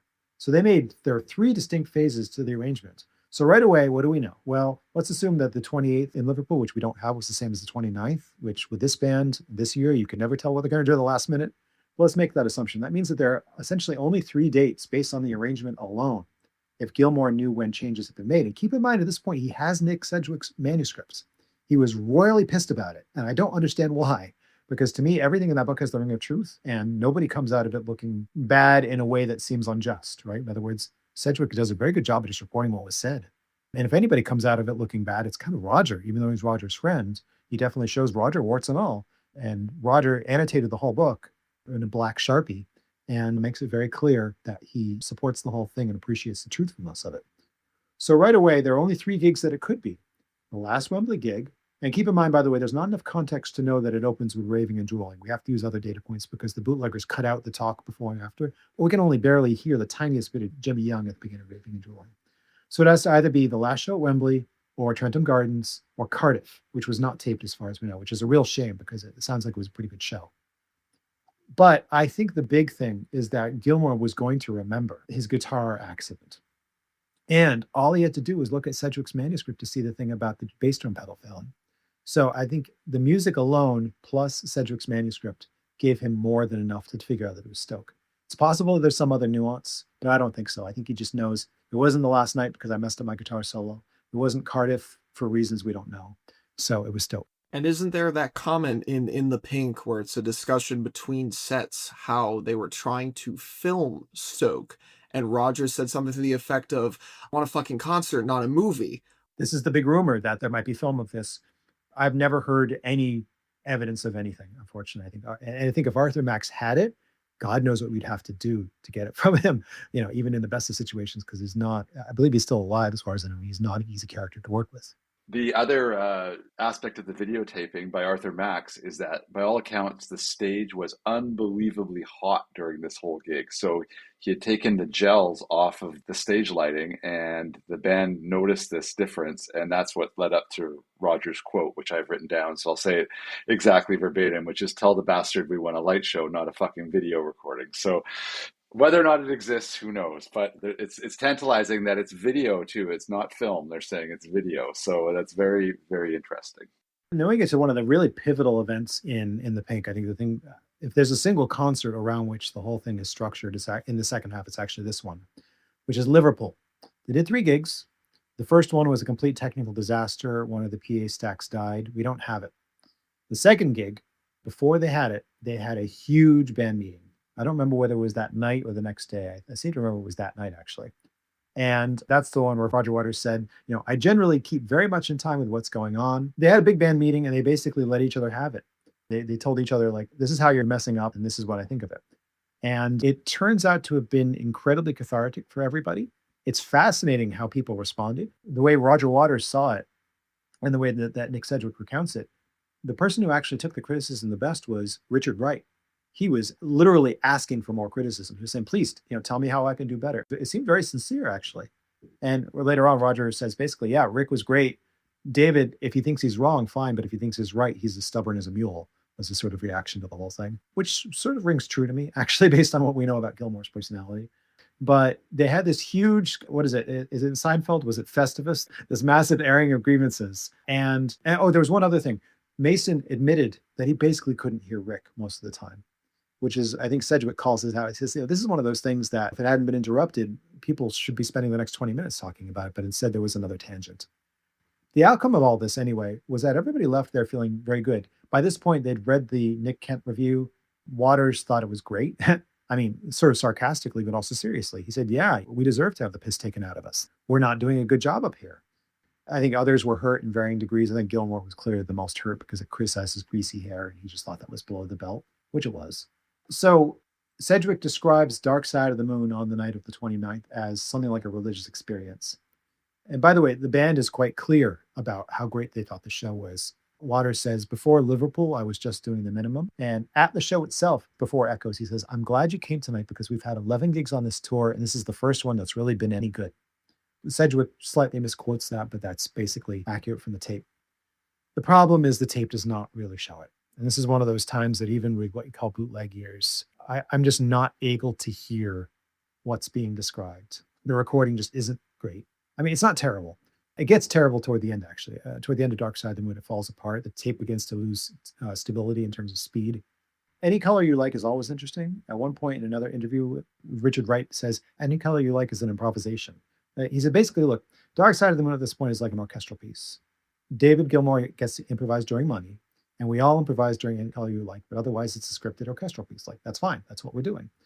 I remember Any Color You Like as being interesting on this one, that Wright and Mason were actually taking the lead, that both of them, I think, felt like they'd gotten a rap on the knuckles and they wanted to really go the extra mile. And you can hear that on that tune, but otherwise it doesn't grab me by the lapels. I don't say, wow, this is a really special Dark Side of the Moon, which, by the way, I will later on. But it was a real watershed moment for the band. I think it was a wake-up call for them to themselves, right? Rather than the one they got from the View. They looked at each other and they said, what the hell are we doing? Like, why are we doing this if we're not getting this our all? Let's give it our all. And I think that it really, Wright and Mason woke up. This was a 3-show run. We don't have the first one. We don't have the last one. I don't know of any rumors about any of those tapes existing. There are 2 recorders, by the way, at the second date. One is quite nice sounding. Well, relatively. It's close to the stage. We only have the first set. The other one captured the whole thing and it's average.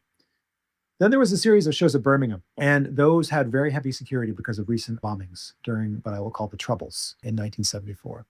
Despite that, apparently, I'm told that as many as 3 tapes once existed of these shows and have been lost. Nobody I know has them, and nobody I know knows anybody who has them, so to speak. That they've all just kind of, some of them might have been rumored, but I think we have unambiguous evidence that at least one of them was taped, and it just has not been preserved by anybody that is in contact with the Pink Floyd community. It's too bad. It was supposedly some excellent shows, and one of them even had a sound check jam that went on for 20 minutes and didn't really sound like the Pink Floyd. Yeah, and going back to In the Pink, by all accounts from the band, these shows continue to progress in quality as far as how satisfied they are with their performance and the sound. And Brian Humphries is continuing to improve the sound. Worth noting in Liverpool, I think Arthur Max, that was the last time he worked with him in 74, was in Liverpool as well. He may have been back in 75. I could not find that at 100% corroborated, but for this tour, again, so now they've lost their front of house engineer with Rufus Cartwright, and they've also lost their visual guy, Arthur Max. So there's just, chaos happening throughout this tour as they get towards these last few shows in Manchester and Bristol. And it's interesting that while the Pink Floyd are touring Dark Side of the Moon, at this point, they're ramping up their performance. They have these new visual aspects. They have Mr. Screen. They're using these huge dry ice machines during Echoes, which they probably had used before. While the Pink Floyd are finally getting into this supercharged mode of pushing not only their performance to be their very best, and their visuals are now at the very best they have been, across the pond, here's Genesis, another prog rock band, doing arguably their visual magnum opus, The Lamb Lies Down on Broadway. And what Genesis was doing in 74 is comparable to some degree with not only what the Floyd was, not technically what the Floyd was doing in 74, but what they strived for and what was going on in the dynamics of the band. Of course, you could also I had this idea that Genesis is just if Pink Floyd kept doing more iterations of the 1969 show at Royal Albert Hall, because they had the Slipper Man during the Lamb tour, and the Slipper Man reminds me much of the Tar Monster because both are phallic individuals. But it's interesting that around this time, I mean, Nils, you also mentioned it when we were discussing this, Emerson, Lake and Palmer, they were also pushing their craft further in the mid-70s. There was sort of this level idea that these bands had to continue to evolve to please their audience, whether it be musically or whether it be visually. So to wind up with the last few shows of 1974, they played a couple shows at Manchester. We have the first one. The second one, and there's been some rumors that a tape of that may exist somewhere as well. But we only know for sure about 2 tapes of that first show. It was allegedly painfully loud, as I mentioned before. My notes don't really have too much to say about it. It seemed like a fine show. Apparently, the next day was an excellent show. And then we get to the last two performances, which were at the Hippodrome in Bristol. By the way, not Colston Hall. That's a common mistake. They had to play at Colston Hall in previous years. And on this particular year, it was the Hippodrome. Of those two shows, the first was on the 13th of December. It was described as a competent but unspectacular gig. The copies we have are so poor. I mean, they're actually not that poor, but they need a lot of cleanup and there's some errors in them. It's really hard to suss things out. I did listen to it and it was fine. And now we get to the very last show of the tour. And Pink Floyd, I think throughout the 70s, when you get to the end of the year, one of two things happened. Either they put on some of their worst performances, or at least some of their most troubled performances, or some of their best performances. I think, for instance, Sheffield 1970, the last show of the year, is widely regarded to be a very special performance. And not just because it has Alan Psychedelic Breakfast, but some other nice things go on as well. So I'm about to say something that may surprise some listeners. I think that the performance of Dark Side of the Moon at this show, the last of 1974, is the best Dark Side of the Moon performance of all time. And it's difficult to say why that is. I can certainly say for myself why it is. I think that the band sound completely on top of the material and yet also completely relaxed. I think that they have recommitted to the task. I think it's the last show. They are not exhausted and far from home. They're exhausted and close to home. So I think that helps. And I think we're very lucky to have had that concert captured by somebody who made a really nice recording. Nice in that it has good stereo imaging. It does drop it down to mono sometimes, but most of it's in stereo. The best way I can describe it is it sounds more like what it feels like to put Dark Side of the Moon on the turntable at home than any other performance I've heard of Dark Side of the Moon. The playing is relaxed, the improvising, Any Color You Like is long. A lot of the songs are long, but it just has that combination of control and I guess you would call it mellowness, although that's not quite the right word for it. But this has always stuck out to me as just an uncommonly fine performance of it. And Roger Waters even says as much. He says, we've done this long tour and it's so nice to end with such a good gig. Nick Sedgwick describes it as a killer. The line he says is that they do kind of a chant before the gig to get themselves psyched up. And then he says, appropriately, the band does a killer. So I think that in many ways, this is the best performance of 1974. But I also think it's the single best Dark Side of the Moon I've ever heard. Yeah, I would fully agree on that. And something very special to me about this show is that David Gilmour, through all the winter tour before and even in the summer tour, had the tendency to shout singing or shouting a lot. And on this event, he's really singing in a very nice way. And also he's using some different melodies and everything is a little bit different. I have to admit that I got to this recording quite late. I'm collecting and listening to Pink Floyd since I'm 14 years old, but I had to be like 35 to really get a grip of that show, and immediately it felt very different. I think everybody comes to it late except the people who were there. It's the ultimate, well, there's one other one, which we're about to talk about, but I think from this era, it's the ultimate sleeper show. And I think it's so great that it is that way because it's the last intimate Pink Floyd show ever. That's the other thing about this tour is whatever its faults, they were playing to small venues. And I don't mean small like 50 people, but I mean small like 2,000 seaters, things like that. I don't have exact numbers, but I know that Nick Sedgwick, he has a very brief section at the end of the book talking about 75. And actually, he thinks that 75 is better than 74. We'll say what we think about that shortly. I think we may have different opinions between us. But there's no denying that the size of the venue and the crowd behavior just wildly changed. Seldom have I heard Pink Floyd, and of course, when I say Pink Floyd, I really mean Roger Waters. Because, let's face it, this band's fortunes often rise and fell on Roger Waters' mood. Sometimes if he was really mad, that could be a good thing. There were occasions that you could argue it was. But generally speaking, if Roger felt checked out, then it had a strong effect on the rest of the band. And if Roger felt plugged in and excited, it also had a strong effect on the rest of the band. I think you can look at performances like Crawling in 1970, where he keeps A Saucer Roll of Secrets going and going and going because he wants to keep it going, and he raves to the audience about what nice vibes there are at the festival. These are times that he really wants to be there, and he's giving his all. He's in, and he's doing what he wants to do. When Pink Floyd plays in front of home crowds who get what they're up to and perfectly tread the line between being too reserved and being too boisterous and pushy, then we hear these performances like in Sheffield, like we hear Another one that comes to my mind is Rainbow in 1972, the second show, February 18th, 1972. That's a very special show, even though the recordings of it are pretty lousy. But it's a very special show. And this one's another one where it's just like, this is Pink Floyd for the last time among a relatively local audience of relative cognoscenti. We're just like, yep, this is my beloved underground band is now huge, and yet they can still come home to us and play this way. It really does feel intimate enough. I think they're very self-aware of that as well, because it is really the point where they're about to roll into the next year.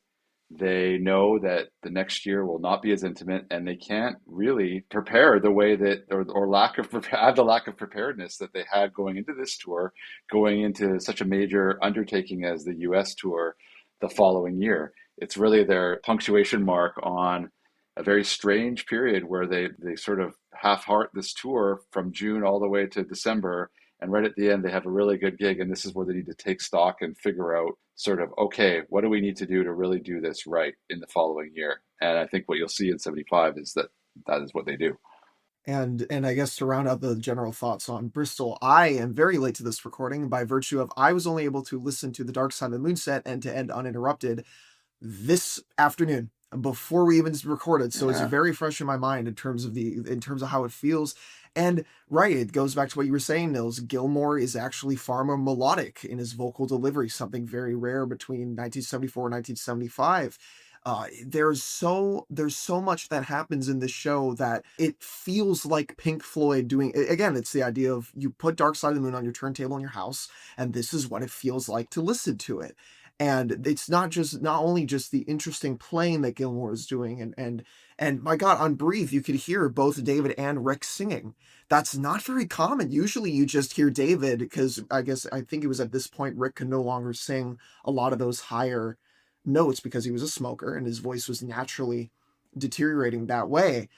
But hearing this show, I get it. Yes, this is a really good Dark Side of the Moon. It probably is it is the single most, I guess, the most solid Dark Side of the Moon performance between 74 and 75. Although I will say 75 does have some good Dark Side of the Moons, contrary to the belief that they were plodding along and just on autopilot at that point. So before we start talking about 75, about the tour 75 in the United States, I would like to ask you, why did they do that tour? I mean, it's 2 years after Dark Side of the Moon. It's the very first time they did not have a new album out at that time. Do we know anything about that? My assumption has always been that they did it because the Dark Side of the Moon tour in early 73 was so short. The album came out in March. They did a few shows through the US through March. I don't believe they played in the US in April 73. And then they did those 2 Earl's Court shows, which were a huge success. And then back to the US briefly in June. And that was it. And that was Roger Waters' call to cut it short because things were getting too big, too successful. But they never properly toured it. So I think this was sort of like, in some ways, the Dark Side of the Moon tour more than anything, along with new material. And I think it also probably was, I mean, there's the obvious note of, well, there's probably a lot of money to be made in America touring the Dark Side of the Moon. I mean, Money wasn't a #1 hit, but it was a hit they had on the charts, which really wasn't common because they didn't make single music. The Floyd, think of the Floyd singles. They are probably in order, from 67, you have, Arnold Lane, Candy and the Current Bun, and then there's Money, and then there's Another Brick in the Wall. And that's it. Those are the only major single style songs that the Floyd had ever made that charted reasonably. But there was also, and I guess, I think back to Chris Cockrum and the idea that when they went to America on the Animals tour, things got bigger. Well, in the 75 tour, we would have the first true American stadium shows. The first times that Roger would be clashing with the audience so directly. He was doing that a little bit in Paris.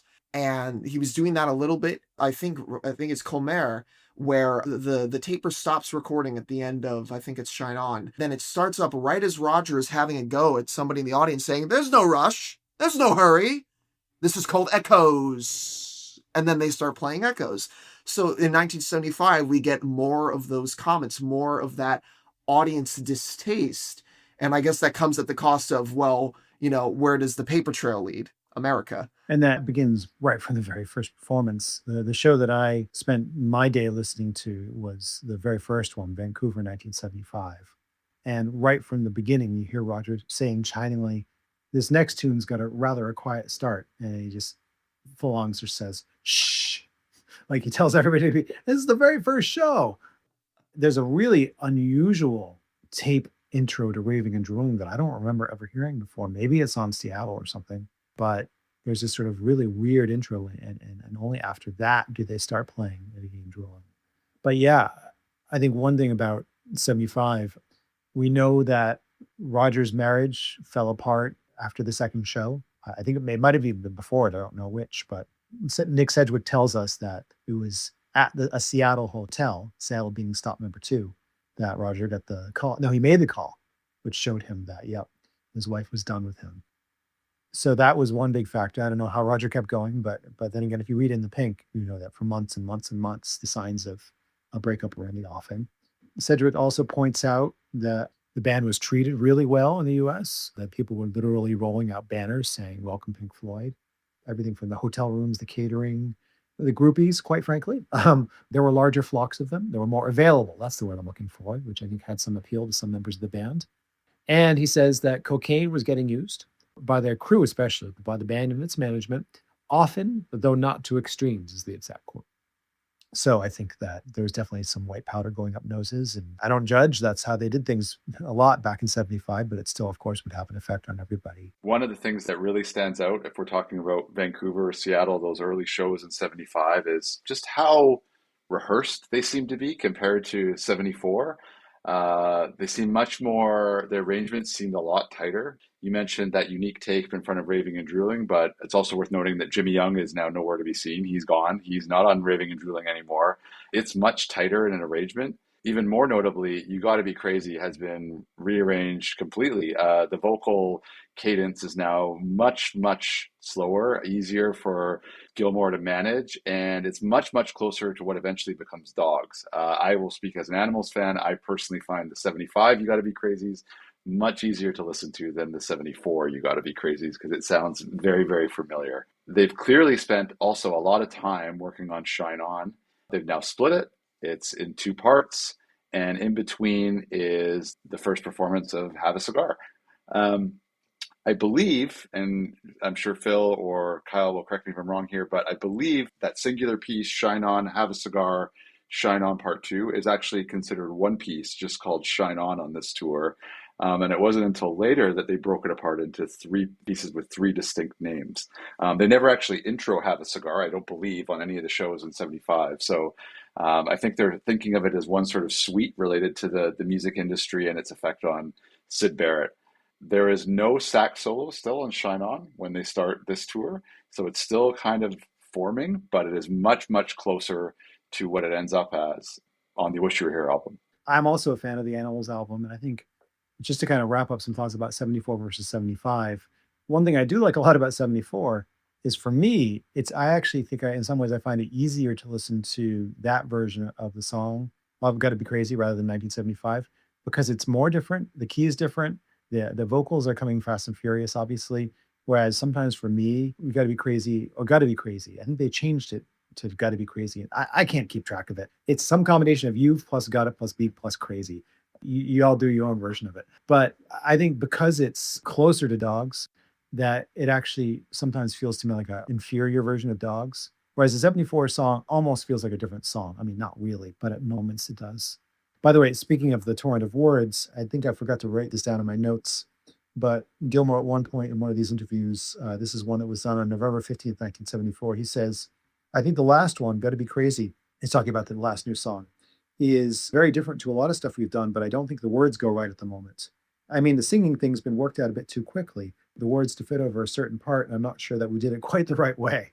Very forthcoming. There's also another great quote, which really made me think. His interviewer said, the new songs sounded recycled. Are you having trouble with new ideas? Gilmour replies, I don't know. Raving and Drooling, the middle one of the 3, sounds a bit recycled to me, but they're not there yet. I'm not very keen on that one at the moment, but I don't know. These things get worked into shape. I know that 1 or 2 of them are going to sound great recorded.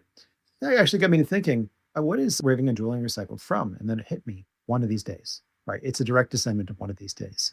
And actually, what's striking about that is that Gilmour used to love to quote Delia Derbyshire's theme from Doctor Who on his performances. Well, first he started doing it on Cymbeline, then he started doing it on One of These Days. And then right after the band, and by right after, I mean like a year after the band dropped One of These Days, he starts doing it on Raving and Drooling, right? So that's pretty good evidence of a connection because he's quoting, the same tune on both of those things. I mean, they're both in 6/8, they're both bass driven. And when it comes to Raving and Drooling in One of These Days, the direct beeline you almost could make is Jimmy Young, at least in 1974. Oh, true, of course. So there's Jimmy Young. So there's Jimmy Young on the demo of One of These Days, and Kyle on the rebound there. Thanks for thank you. Yeah, I completely missed that one. Yeah. Well, yeah, but that and obviously why did Jimmy Young disappear in 1975? Nobody in America would have had any idea who he is. An average American, or I guess in the case of an average Canadian in Vancouver, they wouldn't know what Yorkshire or Hampshire or any of these places are. They'd have no idea. And I guess the tape probably was kept for as long as it was in 1974 because you get that audience reaction of the people who live in these different places. You can hear it, I think, in just about every 74 show when they go to Britain. You hear people go, woo, whenever Manchester's mentioned, or wow, whenever Surrey's mentioned. I can't believe it just dawning on me. They only played that tape in Britain. In the UK. They never played it anywhere else, did they? Mm-hmm. Yeah, so they only played it to people who get the joke. And for me, when it comes to the set one material, and it is correct that Roger, I can't remember quite, but it's one of the later 1975 shows where he says, this is the last new song tonight, so make the most of it. And has partly to do with Syd Barrett. It's called Shine On You Crazy Diamond. And he introduces Shine On You Crazy Diamond as the one suite with Have a Cigar in the middle. There is no introduction proper, and him calling it the last new tune isn't technically correct because, well, Have a Cigar is shoehorned in the middle of this medley. When it comes to the stuff in set one, it was only after I'd listened, because when I first got into Pink Floyd, I listened to Wembley 1974 and the early, Raving and Drooling, God Be Crazy. I'm like, wow, these are so interesting. What a good show. Wembley the 16th is. What a good show. And after having listened to most of the 1974 shows and most of the 1975 shows, the Wembley the 16th is one of the worst shows to listen to. Not the worst of the worst, but it's not as good as some of the performances are in 1975. And to me, you can only listen to Raving and Drooling so many times before your brain kind of tunes it out. At least for me, especially in 1975, because it never really changes. At least with You Gotta Be Crazy, or as Roger has said lovingly, this one's called You've Got to Be Crazy. He pronounces it crazy like that for the American crowd instead of letting it be one string of syllables. But when listening to Gotta Be Crazy, sometimes I think, oh, this is Dogs sounds like this. And that's when I make that connection. Oh, this part sounds like Dogs, or that part sounds like Dogs. It's interesting that, to make one more remark on 1974, that David Gilmour does a harmonizing bit in the middle of You Gotta Be Crazy that sounds like something out of Adam Haar Mother. When the band is just performing Adam Haar Mother as a band piece, he just starts doing this little vocalization, to fill in time. But the biggest thing that happens, at least where my interest lies in 1975, is the films. They've all been almost completely overhauled. Barry Chattington, the director of the British Tour of 74 films, had an argument with Roger, and he stopped working with him. We do not know what this argument is. I can only find one video of Chattington even mentioning that he worked on these films in 1974. So that could potentially be a whole Fingals episode in and of itself if he would like to talk about that experience, because I'm so fascinated as to what in the world drove him away, other than, well, I guess what Roger's remarks were that drove him away. But every single song has been massively overhauled. And it's at this point where this is the Dark Side of the Moon. This is the visual accompaniment to this album. The runtime of the visuals is around 25 minutes. It's almost half of the entire set. And you always can tell when the screen goes up because the audience gets really loud. They love seeing that screen turn on. They love seeing the weird visuals and the archaic style of everything. And Money, in a way, the way that they present Dark Side of the Moon in America is almost a pastiche of the success that they've had, this play on the success that they've had. The end of On the Run has a sweeping shot of a pile of copies of Dark Side of the Moon being burned in a huge inferno at the end of On the Run. And Money has all these insert shots of record dubbing plates being cleaned and record boxes going down an assembly line. Look at how big this album is, and you're watching it right now. Look at this. It's the Dark Side of the Moon. You bought the album. You have it at home. You're listening to it at our concert. It's this great sort of jab at the success that they've had, while also very much playing into it, because there's 8mm footage from Landover in 1975, and the very first thing we see is a hawker selling a Pink Floyd Dark Side of the Moon t-shirt and holding the program in his hand. They were in the money machine at that point. They were riding the gravy train, to use a lyric from Have a Cigar. And 1975 has just an abundance of film, and 1975 might be one of the best covered eras in terms of Pink Floyd film because there's so much of it. But there are also weird, unexplainable things that happen with the stage setup. I think it's Roosevelt Stadium where they premiered this weird pyramid structure that goes alongside of the stage that looks like they're performing in this inflatable pyramid. It doesn't work. To be frank, it looks half-assed, compared to the general solid visuals that would come after in 1977. And eventually they lose it. The whole triangle shroud that they had over the stage comes apart at Three Rivers Stadium, blows into the parking lot, and is torn apart by the entire audience when they get back out to their cars. It's gone, and it doesn't show up for the rest of the tour. And there's a presence of this thing that shows up at the end of Eclipse. I think I've called it the Reaper, and I guess you could call it Icarus, because it's a sort of progenitor of the Icarus prop that appears at some of the Wembley shows in 1988. But the Reaper shows up at the end of Eclipse, and we only have one visual document of it, and it's footage from LA 1975 on 8mm, the two sources that we have for that. And that's it. It only shows up there, and then it just disappears. What is it? Why is it? Who made it? We don't know these things. These are the things that if Nick Cedric had done just as much intimate categorizing of the 1975 tour, we might know some of these answers. I think one of the reasons, to answer Nils' question from earlier, why do this tour, is because they've never really toured the US with the Dark Side of the Moon as a complete package. They've never really toured that. The films weren't there in 73. They didn't debut them until 74. They didn't have all the kinks worked out. Like you said, they weren't happy with the films. Now they come in, they've got the whole package for Dark Side of the Moon to present to the US for really the first time. The 73 tour was a bit more embryonic as far as Dark Side of the Moon. Yeah, they had done it in 72, but I think the visual side of things was actually quite far away from where they ended up with in 75. And just to mention a little bit of housekeeping, the director who took over duties is Peter Medak. He took over the directorial duties for these films in 1975. And some of the stuff that he creates, the hospital shot during brain damage going into Eclipse, the exploding mixing desks during Eclipse, where they're just blowing up all this equipment and these probably valuable pieces of, how did they have the money and how much did it even cost to make them? But it's this set of visuals that inspired a young fan who went to Autoston Montreal in 1975. And he created, and not only did he shoot portions of that show, but he also made a whole remake of these films. It's almost admirable. It's like a student going out and making a film project. He recreates the footage of the hospital trolley in during brain damage or during On the Run. There's footage of a crowd during Us and Them that he's walking through the city. It's a testament that really shows the power of these visuals and the effect that they had on the audience. I mean, so much so that Floyd would resurrect these visuals in the 80s and into the 90s. I just want to talk very briefly about Vancouver a little bit more before we move on to later in the April leg of the tour. It's a really interesting show. Mike, it's interesting that your impression of it is that it sort of gains a level of polish. I think that was my initial impression. Like literally as I listened to the show, like they come out of the gate really strong. Mason especially sounds very muscular. And it just feels like they're playing Raving and Drooling with so much more confidence than they used to. But there are a lot of glitches. Oh my gosh, there are a lot of glitches. And there are a couple of times, especially toward the end of Shining Crazy Diamonds, including the end of Have a Cigar segment, it feels like they're kind of a little bit at a loss. I think there might be a technical issue where they're marking time and waiting for something to happen. But there's definitely some kind of very loose, unfocused pseudo jams. Feels like everybody's being tentative because they're waiting for something to happen. There's a very funny mistake during Brain Damage. Roger actually sings the last verse twice. They're about to go into Eclipse, and then he just starts singing the final verse again, and I'm not sure what's up with that. And then Mason actually jumps the gun a little bit on Eclipse, but everybody kind of figures out what's going on with him. This is also, by the way, a special show. It's the only show that has a guitar solo and a sax solo on Echoes. So it may be the longest Echoes from 1975, I'm not sure. I think after that, it's just sax, but for whatever reason, I think maybe Gilmore forgets. And by the way, before they play the song, Waters says, well, if we can remember it, here's Echoes. So I think they're pretty self-aware that they are a little bit unsure about things.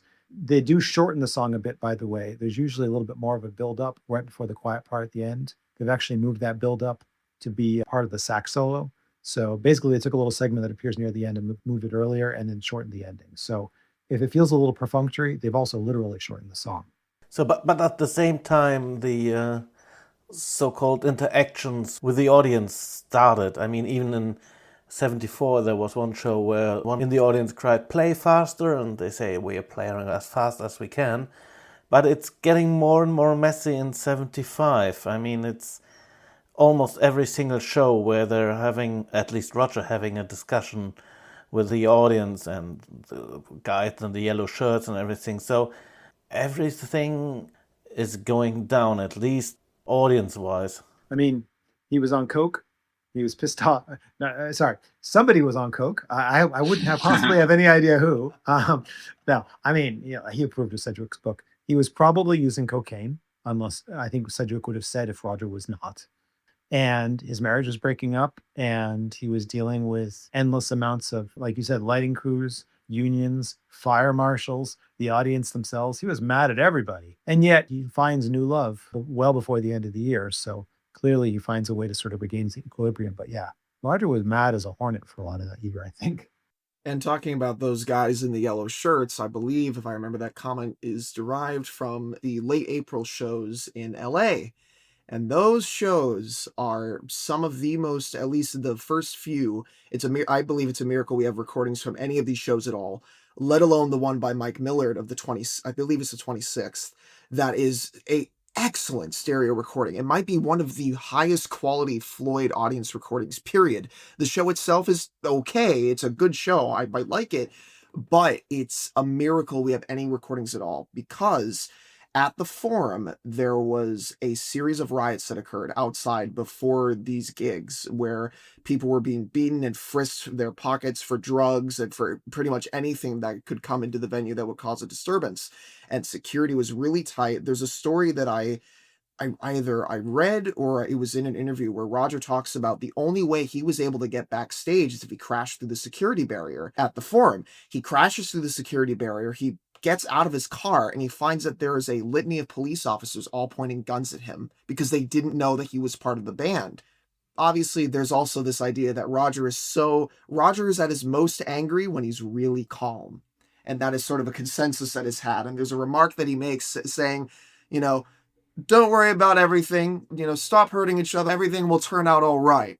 And I don't know if that's a remark towards him having sympathy towards the audience that have probably been through hell just to get into the arena, or his anger at how rowdy the crowd actually is.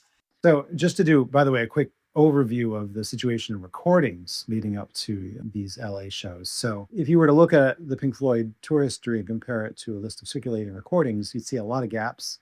But actually, it turns out that we have probably parts of a lot of them, and in any event, some of the ones that we think we don't have actually been confirmed to exist. And the reason for this, in part, is because the band began taping their own performances in earnest right around now. There are what are called, let's call them, band-sanctioned recordings, open-air recordings, where they put a couple of mics up and got a reel-to-reel player and tape the performance. We know these exist for Denver and Tucson, for which audience recordings, by the way, don't exist. We know that one exists for Hamilton later in the year, which is a very famous concert that we'll probably touch on briefly later. And there's an eyewitness report saying at that show that was taped by Mike Millard or Millard, I don't know which way it's pronounced, a person who attended that show saw a reel-to-reel recorder and a couple of mics. And you don't put up a couple of mics in the middle of the audience unless you're planning to tape the show. Like there's no real-time effect you're going to do by doing that, not unless you're an electronic musician in 2015 or something like that. So yeah, if you look at the list of shows, we have 2 shows at the Cow Palace. One of them we have, one of them we allegedly don't. Well, the thing is, there are 2 recordings of Echoes that are floating around, and we know they're from 75, but we have no idea when the hell they're from.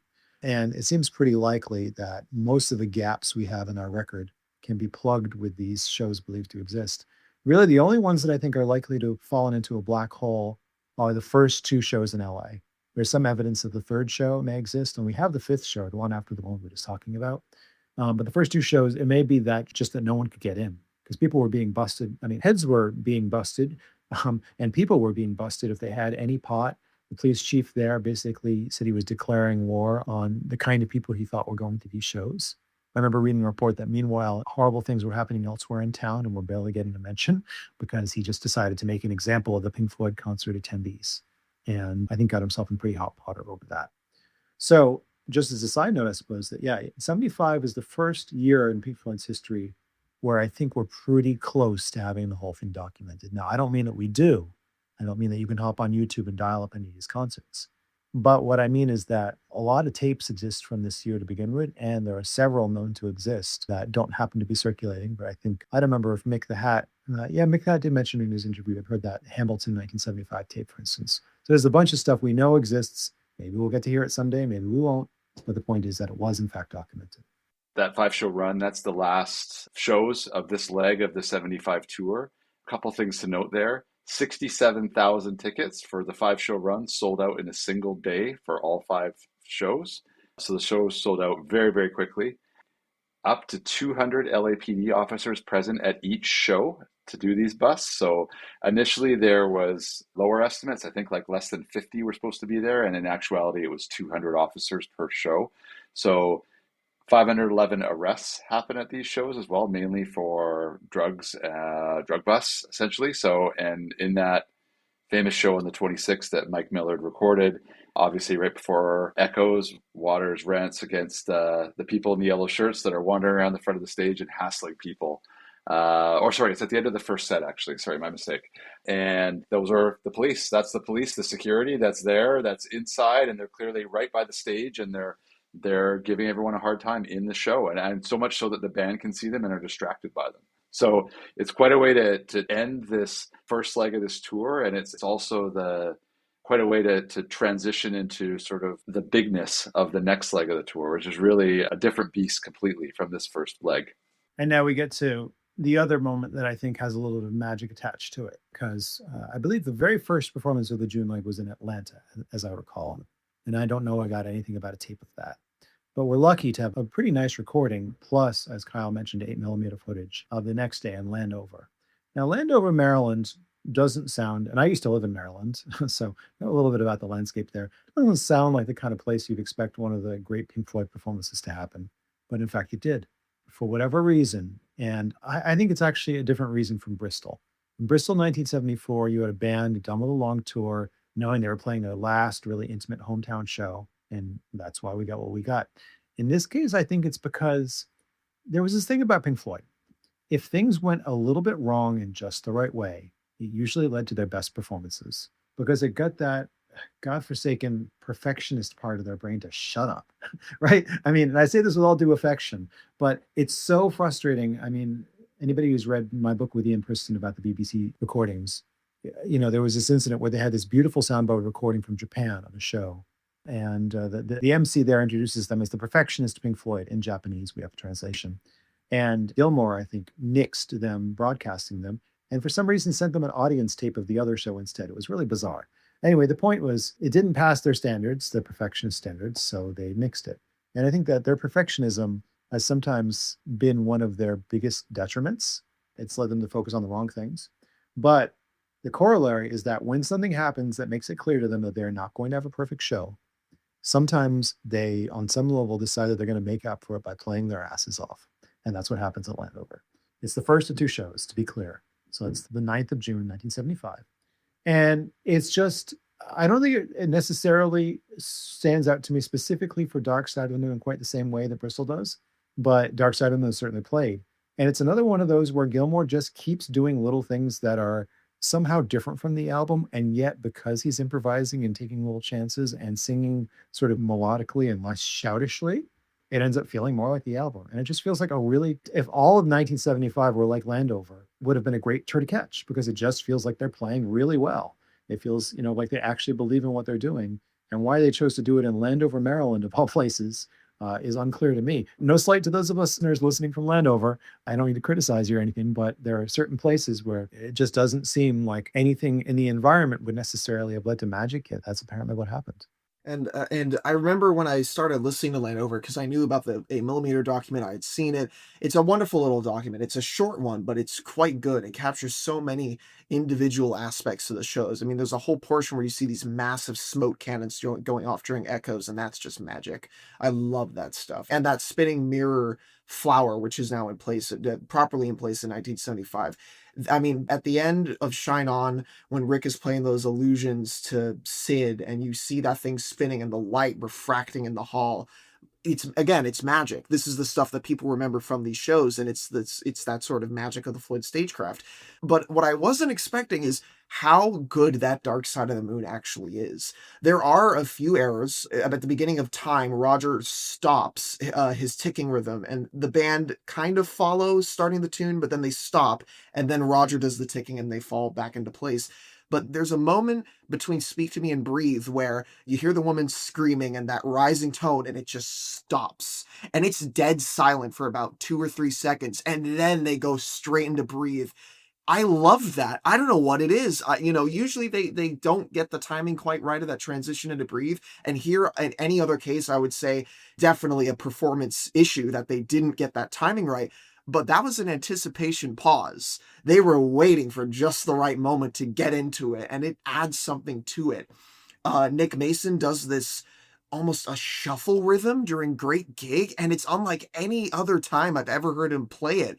The singers are riffing off of each other, and Nick's just having a good time laying down a fantastic rhythm. Again, it's those little things in these performances that, by the by, 1975 is considered by the books.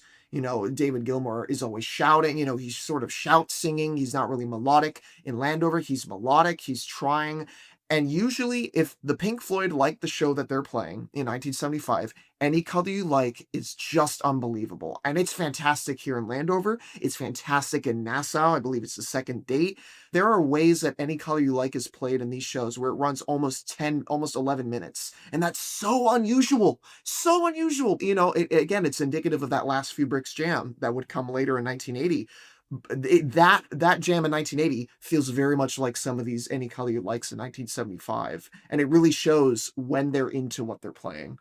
I think you're absolutely right. I think Any Color You Like, it's sort of like, I think Deadheads listen for Dark Stars, among other things, right? I don't know what Led Zeppelin fans listen for, really good Achilles' Last Stand or something like that, or maybe No Quarter. But if you want to evaluate a 74-75 performance, Any Color You Like tells you kind of everything, because that's the place where they can either jam out or they can get the hell off the stage. And I think you're absolutely right that these songs are just long and there are mistakes all over the place. Like Gilmour forgets the words in Money. There are little technical glitches. He forgets to turn on his guitar at one juncture, but they're just comprehensively not in a rut. I think it's like whatever the opposite of a rut is, that's what they're up to. They're just, it's all fresh to them. I just wish I knew, and I'm sure they wish they knew what it took to make it feel as fresh as it somehow it did that day. Who knows? Maybe the Atlanta performance was even better. Somehow I doubt it. I think this was like the opposite of the sophomore slump. This was okay, we got the first performance out of the way. Let's make this one really good. So I did want to do a bit of housekeeping on this leg of the tour. That's important to note that there's a few differences. One, they've been recording between the first and second leg, so they've done a lot more work on Shine On in particular, and have started, I believe, on Have a Cigar and Welcome to the Machine. And as a result, Shine On is basically performed on this leg as it is on the album now. So there's the addition of the sax solo that happens here, and that more or less makes it identical to the album. Additionally, this leg, after the first few shows, which are in hockey or basketball arenas, moves into stadiums for the most part. So you have shows in Roosevelt Stadium in Jersey City, you have County Stadium in Milwaukee, you have Three Rivers Stadium in Pittsburgh, and the Autostat is certainly a large stadium in Montreal, and Ivor Wynne Stadium in Hamilton is quite large. So these are the first real proper football stadiums where they're playing. And so as Kyle mentioned earlier, they've added this pyramid stage cover, which is only for the outdoor stadium gigs. And I believe it actually was only used in Jersey City and in Pittsburgh. I think once it blew away after Pittsburgh, that's it. There's no more pyramid stage. So yeah, the production value has really, really increased. I'm a huge fan of that Landover gig as well. I think it's very, very good. I rediscovered it, so to speak, preparing for this podcast and listened to it again and fell in love with it. I think it's a great show. And I think it's not a coincidence that it's before they hit the stadiums that show happens. That's an arena. I think the arena is something they're comfortable in. They've never been a band, and not until the 80s and 90s, that were comfortable in stadiums. And when they get to the stadiums, you see some things start to go a bit awry. So, Nils, I remember that you particularly liked the June 17th, 1975 show at the Nassau Coliseum, as I recall. Yes, first of all, we have a very, very good recording of that. You said that it sounds even like a music box, and it is very close, it's very effective, and it's sounding extremely well. And on the whole, in 75, I like Rick Wright's playing a lot. I mean, it's really jazzy and prominent, and I like it very much. I like also the 74 tour in general, but it's much rougher and it's more messy in my opinion, and the 75 is more polished. Yes, might be boring at some stages, but especially Uniondale and the 17th, if I'm not totally wrong, is an extremely nice show, and the recording is great. And to me personally, there are three extremely good shows. It's Landover, it's this show, Uniondale, and of course Ivor Wynne, Hamilton, who we're going to talk about soon. And one note on Nassau, it has I think it is my single favorite comment from Roger Waters starting Shine You Crazy Diamond. He goes, "This is called," and he chokes on stage a little bit. "This is called Shine On You Crazy Diamond." And they just started. There's no, Sid Barrett was once part of our band, none of that story. He just goes, he acts like he's choking on stage. I don't know why it's so funny to me. It's not Nassau, it's Boston. Boston 75 has that, part. Once you listen enough of these 75 shows, and quite a few of them sound very good, you start to confuse them together. But something else I noticed about these 75 shows, so many of the ones that sound really good are taped by deadheads. Nassau 617 is taped by a deadhead. I believe Landover was taped by a deadhead. Millard's recording of April 26 is one of the only exceptions to it that sounds really good. I don't know if there's a connection between that for other years for Pink Floyd, whether or not deadheads are responsible for why we have such good recordings of some of these shows. But there are quite a few good ones in 1975, just generally speaking. I think they are, by the way. I think we know for a fact that at least one of the nicer Radio City Music Hall recordings from 1973. I think that was a Deadhead's work. And there are a couple others. Carnegie Hall 1972 is ringing a bell, but I could be wrong about that. And look, I mean, they got to hone their craft, right, without worrying about being thrown out by security. So, I mean, they had the virtue of practice. It's funny, the Boston Gardens 1975 show was one of my late father's favorites. I gave him a lot of Pink Floyd bootlegs over the years on tape. And that was the one that he said to me, "Oh yeah, that one I really, really liked." So who knows what it was about it. I grew up near Boston, so maybe it was the hometown thing. By the way, speaking of intros, I forgot to mention, at Landover, he refers to Shine On You Crazy Diamond as being about Sydney Barrette, which that's right. Which is funny, but it does two interesting things. By telling us that Roger Waters was willing to call Sid Barrett Sydney, it sheds light possibly on two different things. One, on the song Walk With Me, Sydney, which I've always sort of wondered, well, is it just coincidence? I don't know if I think it is coincidence.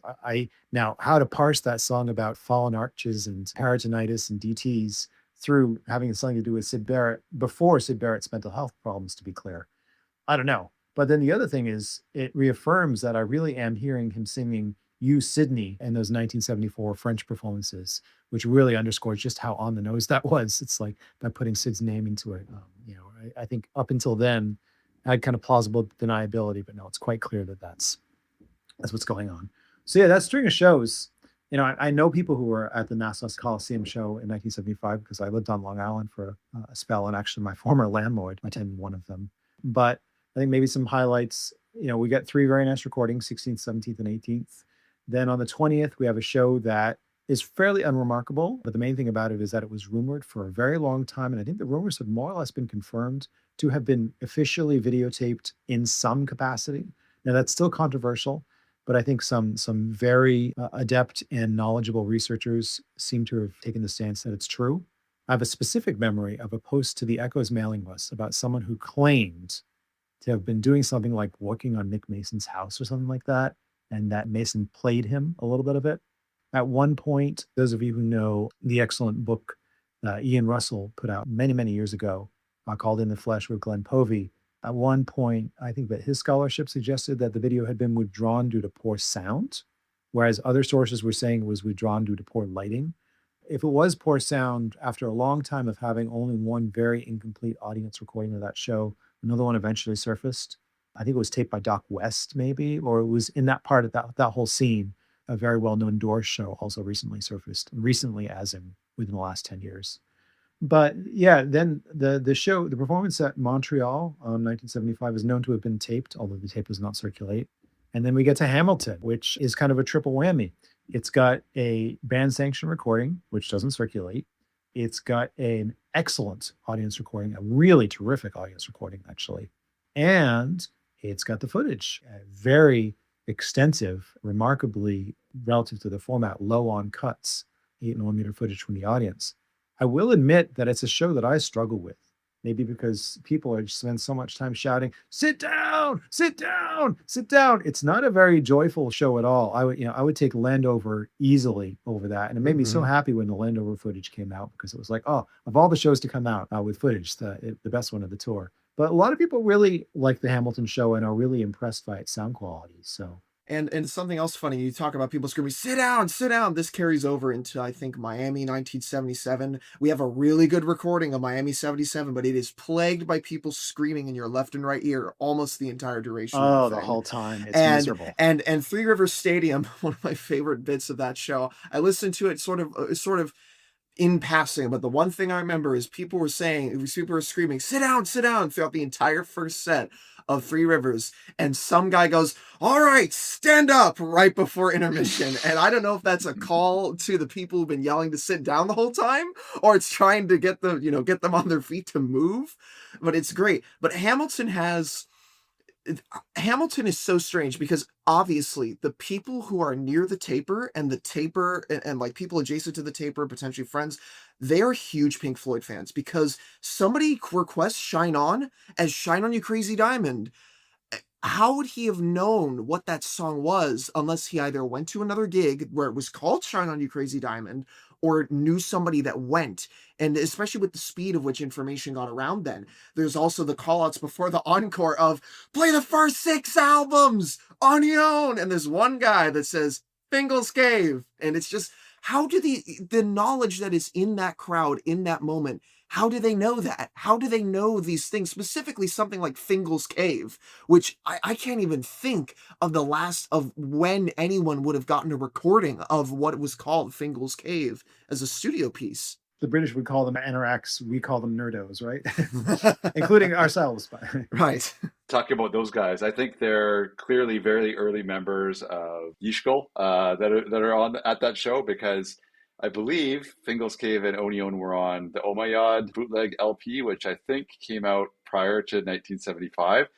And I'm going to guess if they owned Omayad, they probably had British Winter Tour 74, and that's how they knew Shine On You Crazy Diamond and Raving and Drooling, because you could hear him right before it comes on say something like, "Oh, the next one's going to be Shine On You Crazy Diamond," and then they'd play it. And so I can't imagine him knowing those songs any other way than being early bootleg collectors in the mid-70s. I did want to sort of rewind time a little bit back to the show in Milwaukee. I think it's worth noting the show in Milwaukee because there's a lot of rain.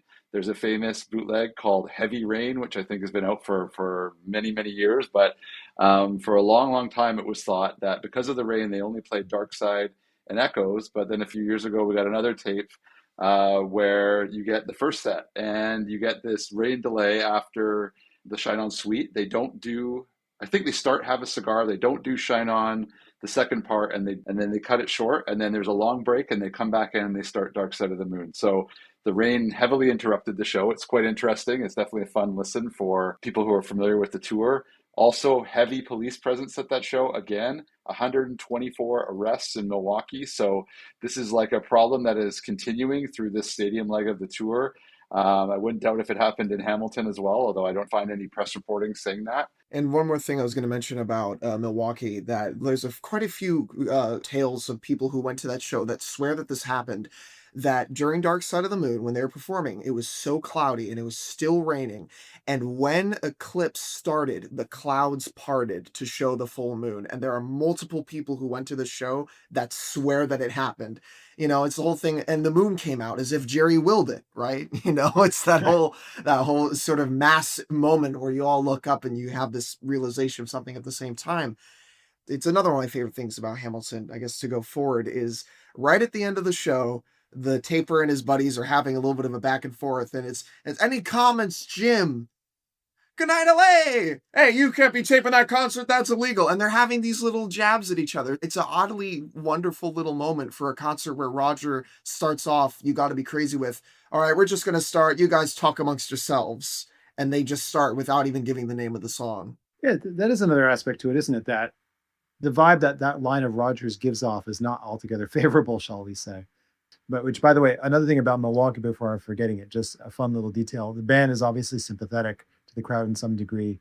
And Gilmore sings during Breed Reprise, "And when I come home cold and tired and wet." So he does a little ad lib there to sort of underscore the situation. So in 75, we have many, many shows which could have been released officially by the sound quality. It was so good. It was, of course, the ELA shows, and also Hamilton, Boston, and Hamilton is very special to me because it's one of the first 75 shows I got when I was young, and I just love the sheer power of the show. I totally understand, I totally get your point, Phil, about the critics and everything, but the sheer power at that show at that time was, really got me. And before we wrap it all up, I would like to talk with you about the Knebworth show, the last show in 75, which was sometimes hilarious, sometimes messy, sometimes really, really great.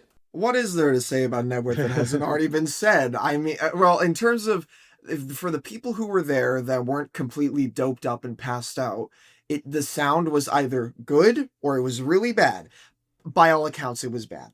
We have so many recordings of the show. I think we have 8 confirmed recordings. 8 is the number I remember, yeah. So, and I believe it was a forum user by the name of Golden Band who pointed out that in one of these recordings, there is a 6th and a 7th recorder that you can hear weaved in the middle of recorder 5 or 4 or something like that.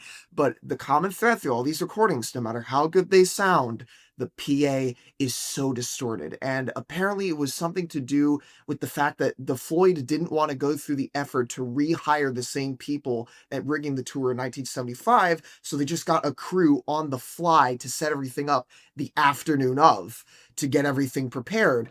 But that's besides the point. The band has probably the worst technical failure that they have ever had, because due to AC power current problems, according to Roger's talk on stage, Rick cannot use half of his keyboard setup, and the entire band has to detune their instruments in order to be able to play everything in the right key throughout the rest of the set. And I think this is in set 1, and this carries into Dark Side of the Moon. But of course, Have a Cigar has the only time that Roy Harper has ever sang on that song. And I have never heard a more horrible cover band vocalist in my entire life. And it's the guy who actually sings on the studio album. I don't know if it's that he's drunk. I don't know if, no, it is. It probably is that he's drunk or under any number of substances. I don't know what it is. He just sounds like somebody got up on amateur karaoke night, after having a pint or 3 of Guinness and started trying to sing the song. And he had just thrown a fit, hadn't he? He had just thrown an absolute temper tantrum about a limo driving off with his stage costume. So, maybe that had some effect on it too. But yeah, not a good day to be Roy Harper. There's some wonderful backstage photos from that show where you see Roy Harper on his horse, which I believe is his horse called Trigger or his band called Trigger? I can't remember. I think the horse is called Trigger. But there's him on his horse with Gilmore standing beside him in his Montreal Canadiens hockey jersey that he wore at that show. There's also photos of Nick Mason, Roger Waters, Rick Wright, all backstage. There's one with Rick wearing his little laminate on his shirt that says Knebworth 75 backstage access. As horrible as some of the parts of the show are, though, I think we have to mention echoes on this show, because to me, if you think about the sort of shambolic echoes in Colmar, the beginning of this run, I think about this one as being some of the craziest bass playing and most inspired bass playing I've ever heard Roger Waters do on Echoes. And I think it's a good contrast between this sort of lazy version in Colmar that doesn't really come together to this very, very energetic, it's not always great, but it's very, very energetic and inspired version that you hear in Knebworth to end. Well, that was really the last time Waters played Echoes, actually, when you think about that. So And that is something to think about, isn't it? That not only is Knebworth the last time that the four members of Pink Floyd that composed it played Dark Side of the Moon, it's the last time Echoes was played, period, by them as well. There's so many lasts going on with the show. I mean, one can substitute Hamilton as being the last of any of these. But when we think about Knebworth in specific, by the time they got to Knebworth, they are worn out from this American tour. Their sound equipment is just a mess. Oh, there's a whole issue where the Floyd tried timing these Spitfires to fly over the stage when Raving and Drooling began, but due to problems setting up the PA, they came on after, which is something they were pretty grumpy about. There was a halt by John Peel trying to convince somebody to get down from the tower that had the Spitfire. Well, that was Pete Revel, who was not only the band's projectionist, but he was also the guy that the band designated to put the rocket Spitfire over the on-in string Dark Side of the Moon, or at some point during that set. And again, with all of its problems, it is so strange to think that Knebworth is just the last of, again, Dark Side of the Moon and of Echoes. And the other thing too about it is that, from what I remember, the problems that Wright was having had something to do with some really janky arrangement where they put power generators on top of hay bales and started a fire or nearly started one. I mean, you would think that they would have had maybe more caution in 1980 when it came to those burning curtains after what they went through, if so. But yeah, so Wright ends up having to play at least some of the set using the wrong instruments, I think. Like he ends up using his farfisa, the parts he would normally use a Hammond on. It has to do with the mechanical construction of the Hammond, I think, and it has to receive a certain voltage to have the tone generators work at the right speed or something like that. But yeah, I mean, I can't imagine how depressing it would be. This is a band, again, who Gilmour was quite clear that when they had all those sound problems the first night at Wembley in 1974, he said, look, I mean, the sound was a wreck and we were dispirited. We weren't bored, but we were dispirited. So, of course, we turned in a bad performance. I feel especially for Rick because, I've had the experience actually of using an analog synth on stage and realizing with the start that it's just completely out of tune with the rest of the band. In that case, I only had to play it for like 8 bars and I could use a little pitch bend wheel to fix it, but you can't do that with the Hammond organ. So yeah, as we discussed this, I find myself wondering whether in the tiniest way that affected Wright's confidence, because he just must have felt like it just must be so demoralizing to try to want to get up there on stage and do something special and instead have your equipment fighting you the whole way. And of course, and this was the thing I thought of earlier about Knebworth. By the time we get to Knebworth, Pink Floyd, and this is by your count, Phil, they had performed The Dark Side of the Moon as a piece of music 170 times between 1972 and 1975. Yeah, more than 170, actually. Yeah, more than almost 180. Yeah, which is just ridiculous. So how many times can you reinvent the wheel, right? Of course, Knebworth was going to be the way that it was because they just didn't have it in them anymore to do that piece. And I find it funny that Gilmour said during late 74, yeah, we're thinking about dropping Dark Side of the Moon for the set. It only took them almost an entire year, but they finally dropped it in favor of what would come in 1977. So in preparation of this episode, when I had the idea of putting together an episode about 74, 75, I asked you guys, would you like to take part in that show? And I remember all of you said, 74, 75, not really my era.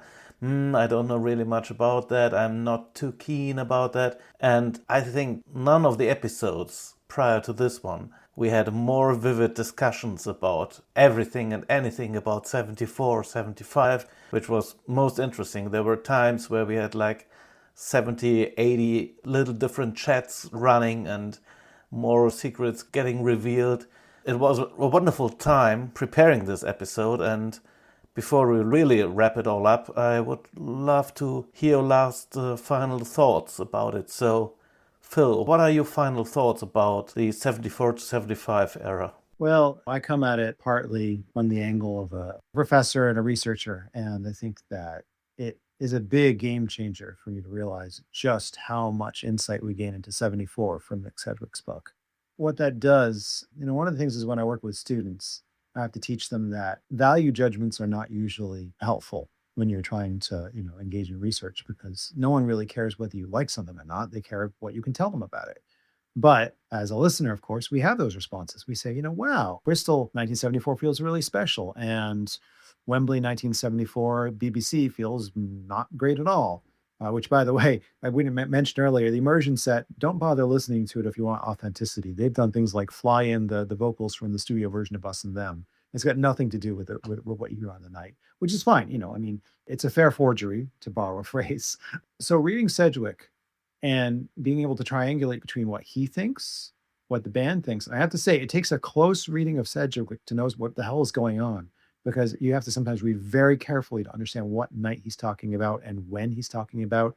He doesn't put together the Nick Sedgwick Guide to Bootlegs, so you have to read between the lines. But I think for me, that has been what has reinvigorated my interest in 74, is that between his narratives of the shows, between the band's own accounting of how they felt about each performance and why, and then combine that with mysteries like, as I mentioned before, how did Gilmour figure out that it was Stoke?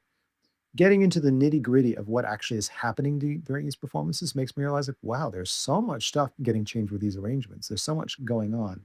And when you have difference that can either be explained in concrete terms, like they did this, or when you have opinions and then the band turns around and affirms, like, it's so gratifying. It's like going into reading Sedgwick, it's like, oh my gosh, like I felt like that show was the best one of the run. So did they. I felt like these shows were the best parts of the Wembley shows. So did they. So it gives you with a feeling that there's some kind of, I suppose, let's put it this way.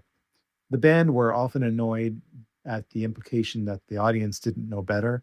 And they were often annoyed at the feeling that sometimes the audience didn't know better when it came to the difference between a good performance and a bad performance. There's something gratifying about feeling that at least we can tell the difference. Like, at least we can listen and say, like, no, we are able to kind of sympathetically understand what that was like in some degree. And yeah, you really did get it that night. And it stinks that you had to deal with 10 things breaking on that other night. So yeah, I'm more warmly disposed. There are still times that 74 feels like complete amateur hour. And there's still times that 75 feels like, I'm buying a glossy shellacked version of the band I used to love, so to speak. But there are also moments that it feels engaging and energetic, and it feels like they have something to say, like Bristol and Landover. And I guess for me, it's funny that I remember when you asked me, Nils, when you asked me, would you like to take part in this episode? All I ever knew, at most that I knew, was about the visuals. And to some degree, it wasn't really until I was putting together all my notes, realizing that for me personally, just like that young man who saw that show in Odyssey, Montreal, and made that student film, one of the first things I ever did as a video editor was take those Dark Side of the Moon visuals and cut it together into a album length music video. And it was the inspiration of watching the clocks move and watching these weird effects and these things, these moments. To me, that the magic of Pink Floyd is not just in the musical artistry, it is in the visual artistry. And this period is pivotal to understanding why they have that lasting visual power. It's not just because they have the triangle on the front of the album, it's because they used that and the success from that to create such riveting art that, although Roger says you put images to any music, people can make a connection, that's not really true. I mean, obviously people have been syncing up Dark Side of the Moon and Wizard of Oz for 50-something years, but it goes without saying that these visuals that people remember from these shows is some of the most important things about them, let alone the performances.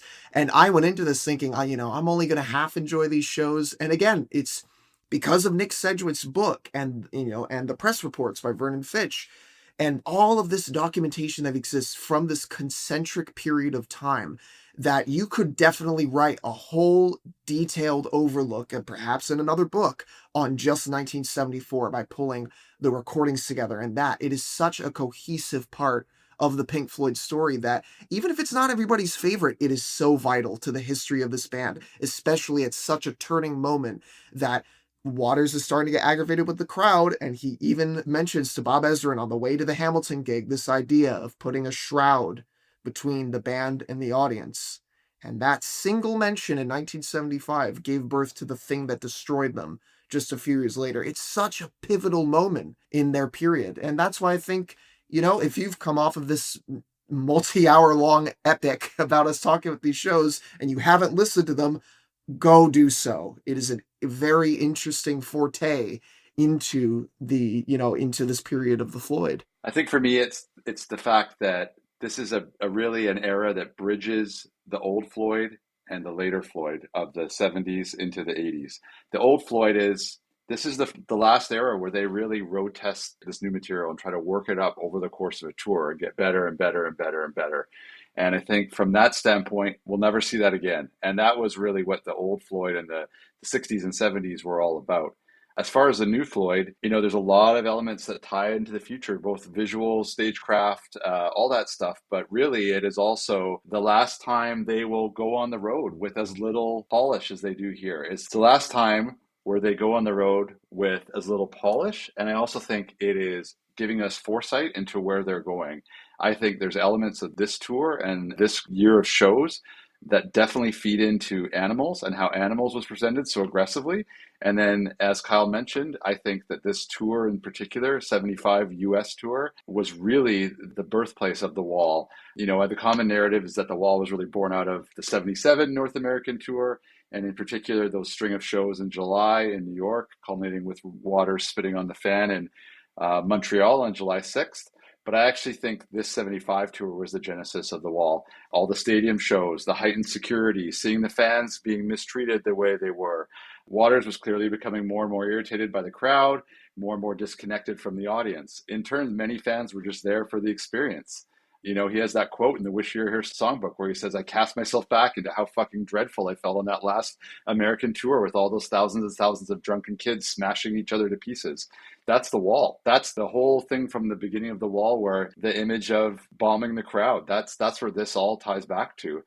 Obviously his marriage dissolves during this tour, and that in itself was the birth of the He Keeps Hanging Up and It's a Man Answering vignette on the Wall. That actually happened to Waters in Seattle. So there's so much here that feeds into the future, but also just harkens back to the past. And I definitely wasn't as interested going into this as I am now. And now I look at it as an absolutely crucial time to understand where the band came from and where they're going in the next 7-8 years.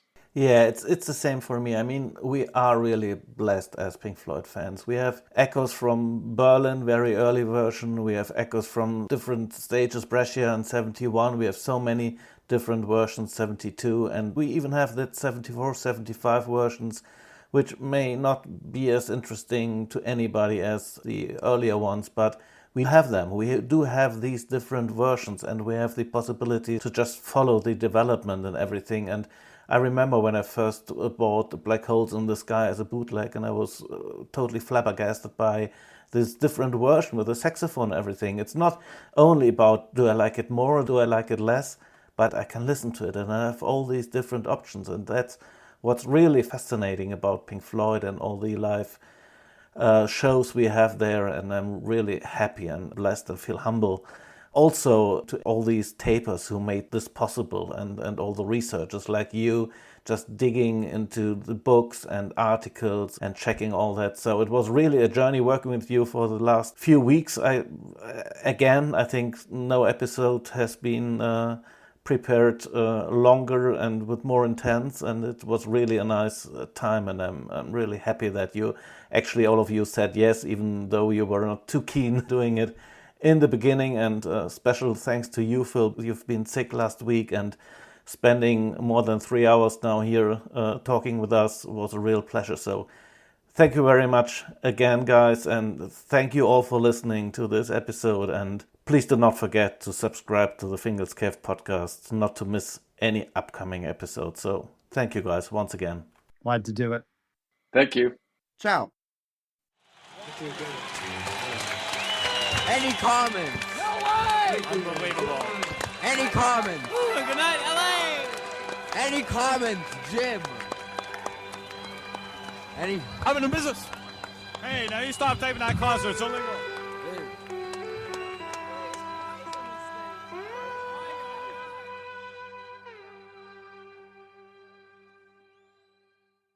Hello again. Even with 3 hours of recording and so much information, we have left some things out or got them wrong. So here are a few corrections.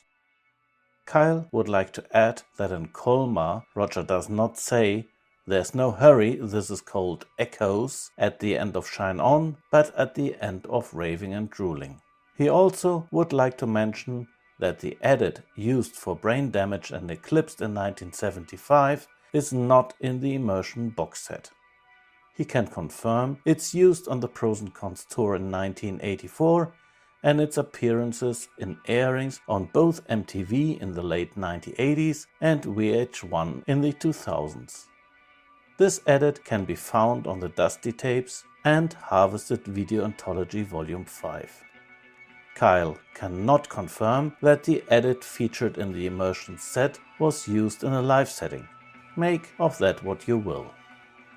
Furthermore, he wants to point out that Jared Scarf also began working on concept artwork for various songs from the Wish You Were Here album. Welcome to the Machine, Shine On are two of these examples.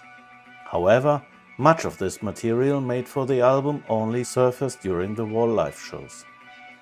We completely missed talking about On the Run and how we think it was technically done between 1974 and 1975. So even though we still believe that there is a bass track on tape and a live EMS VCS3 played, there is some evidence that even the bass track may have been programmed or played at the show with a different synth and is actually not from tape. We also missed mentioning that Roger wrote a song as a reaction to the Genie sponsorship at the 1974 French tour. And the song was called How Do You Feel? The lyrics were partially published for the first time in the many times mentioned book In the Pink. To the best of our knowledge, this song was never recorded by Roger or the band. Phil would like to point out that Roger says Sydney Barrette not at the Landover show in June, but at the start of the tour in Vancouver. Another thing we forgot to mention about the Hamilton show in 1975 was the destruction of the scoreboard, which led to a total ban on all bands playing in the stadium afterwards.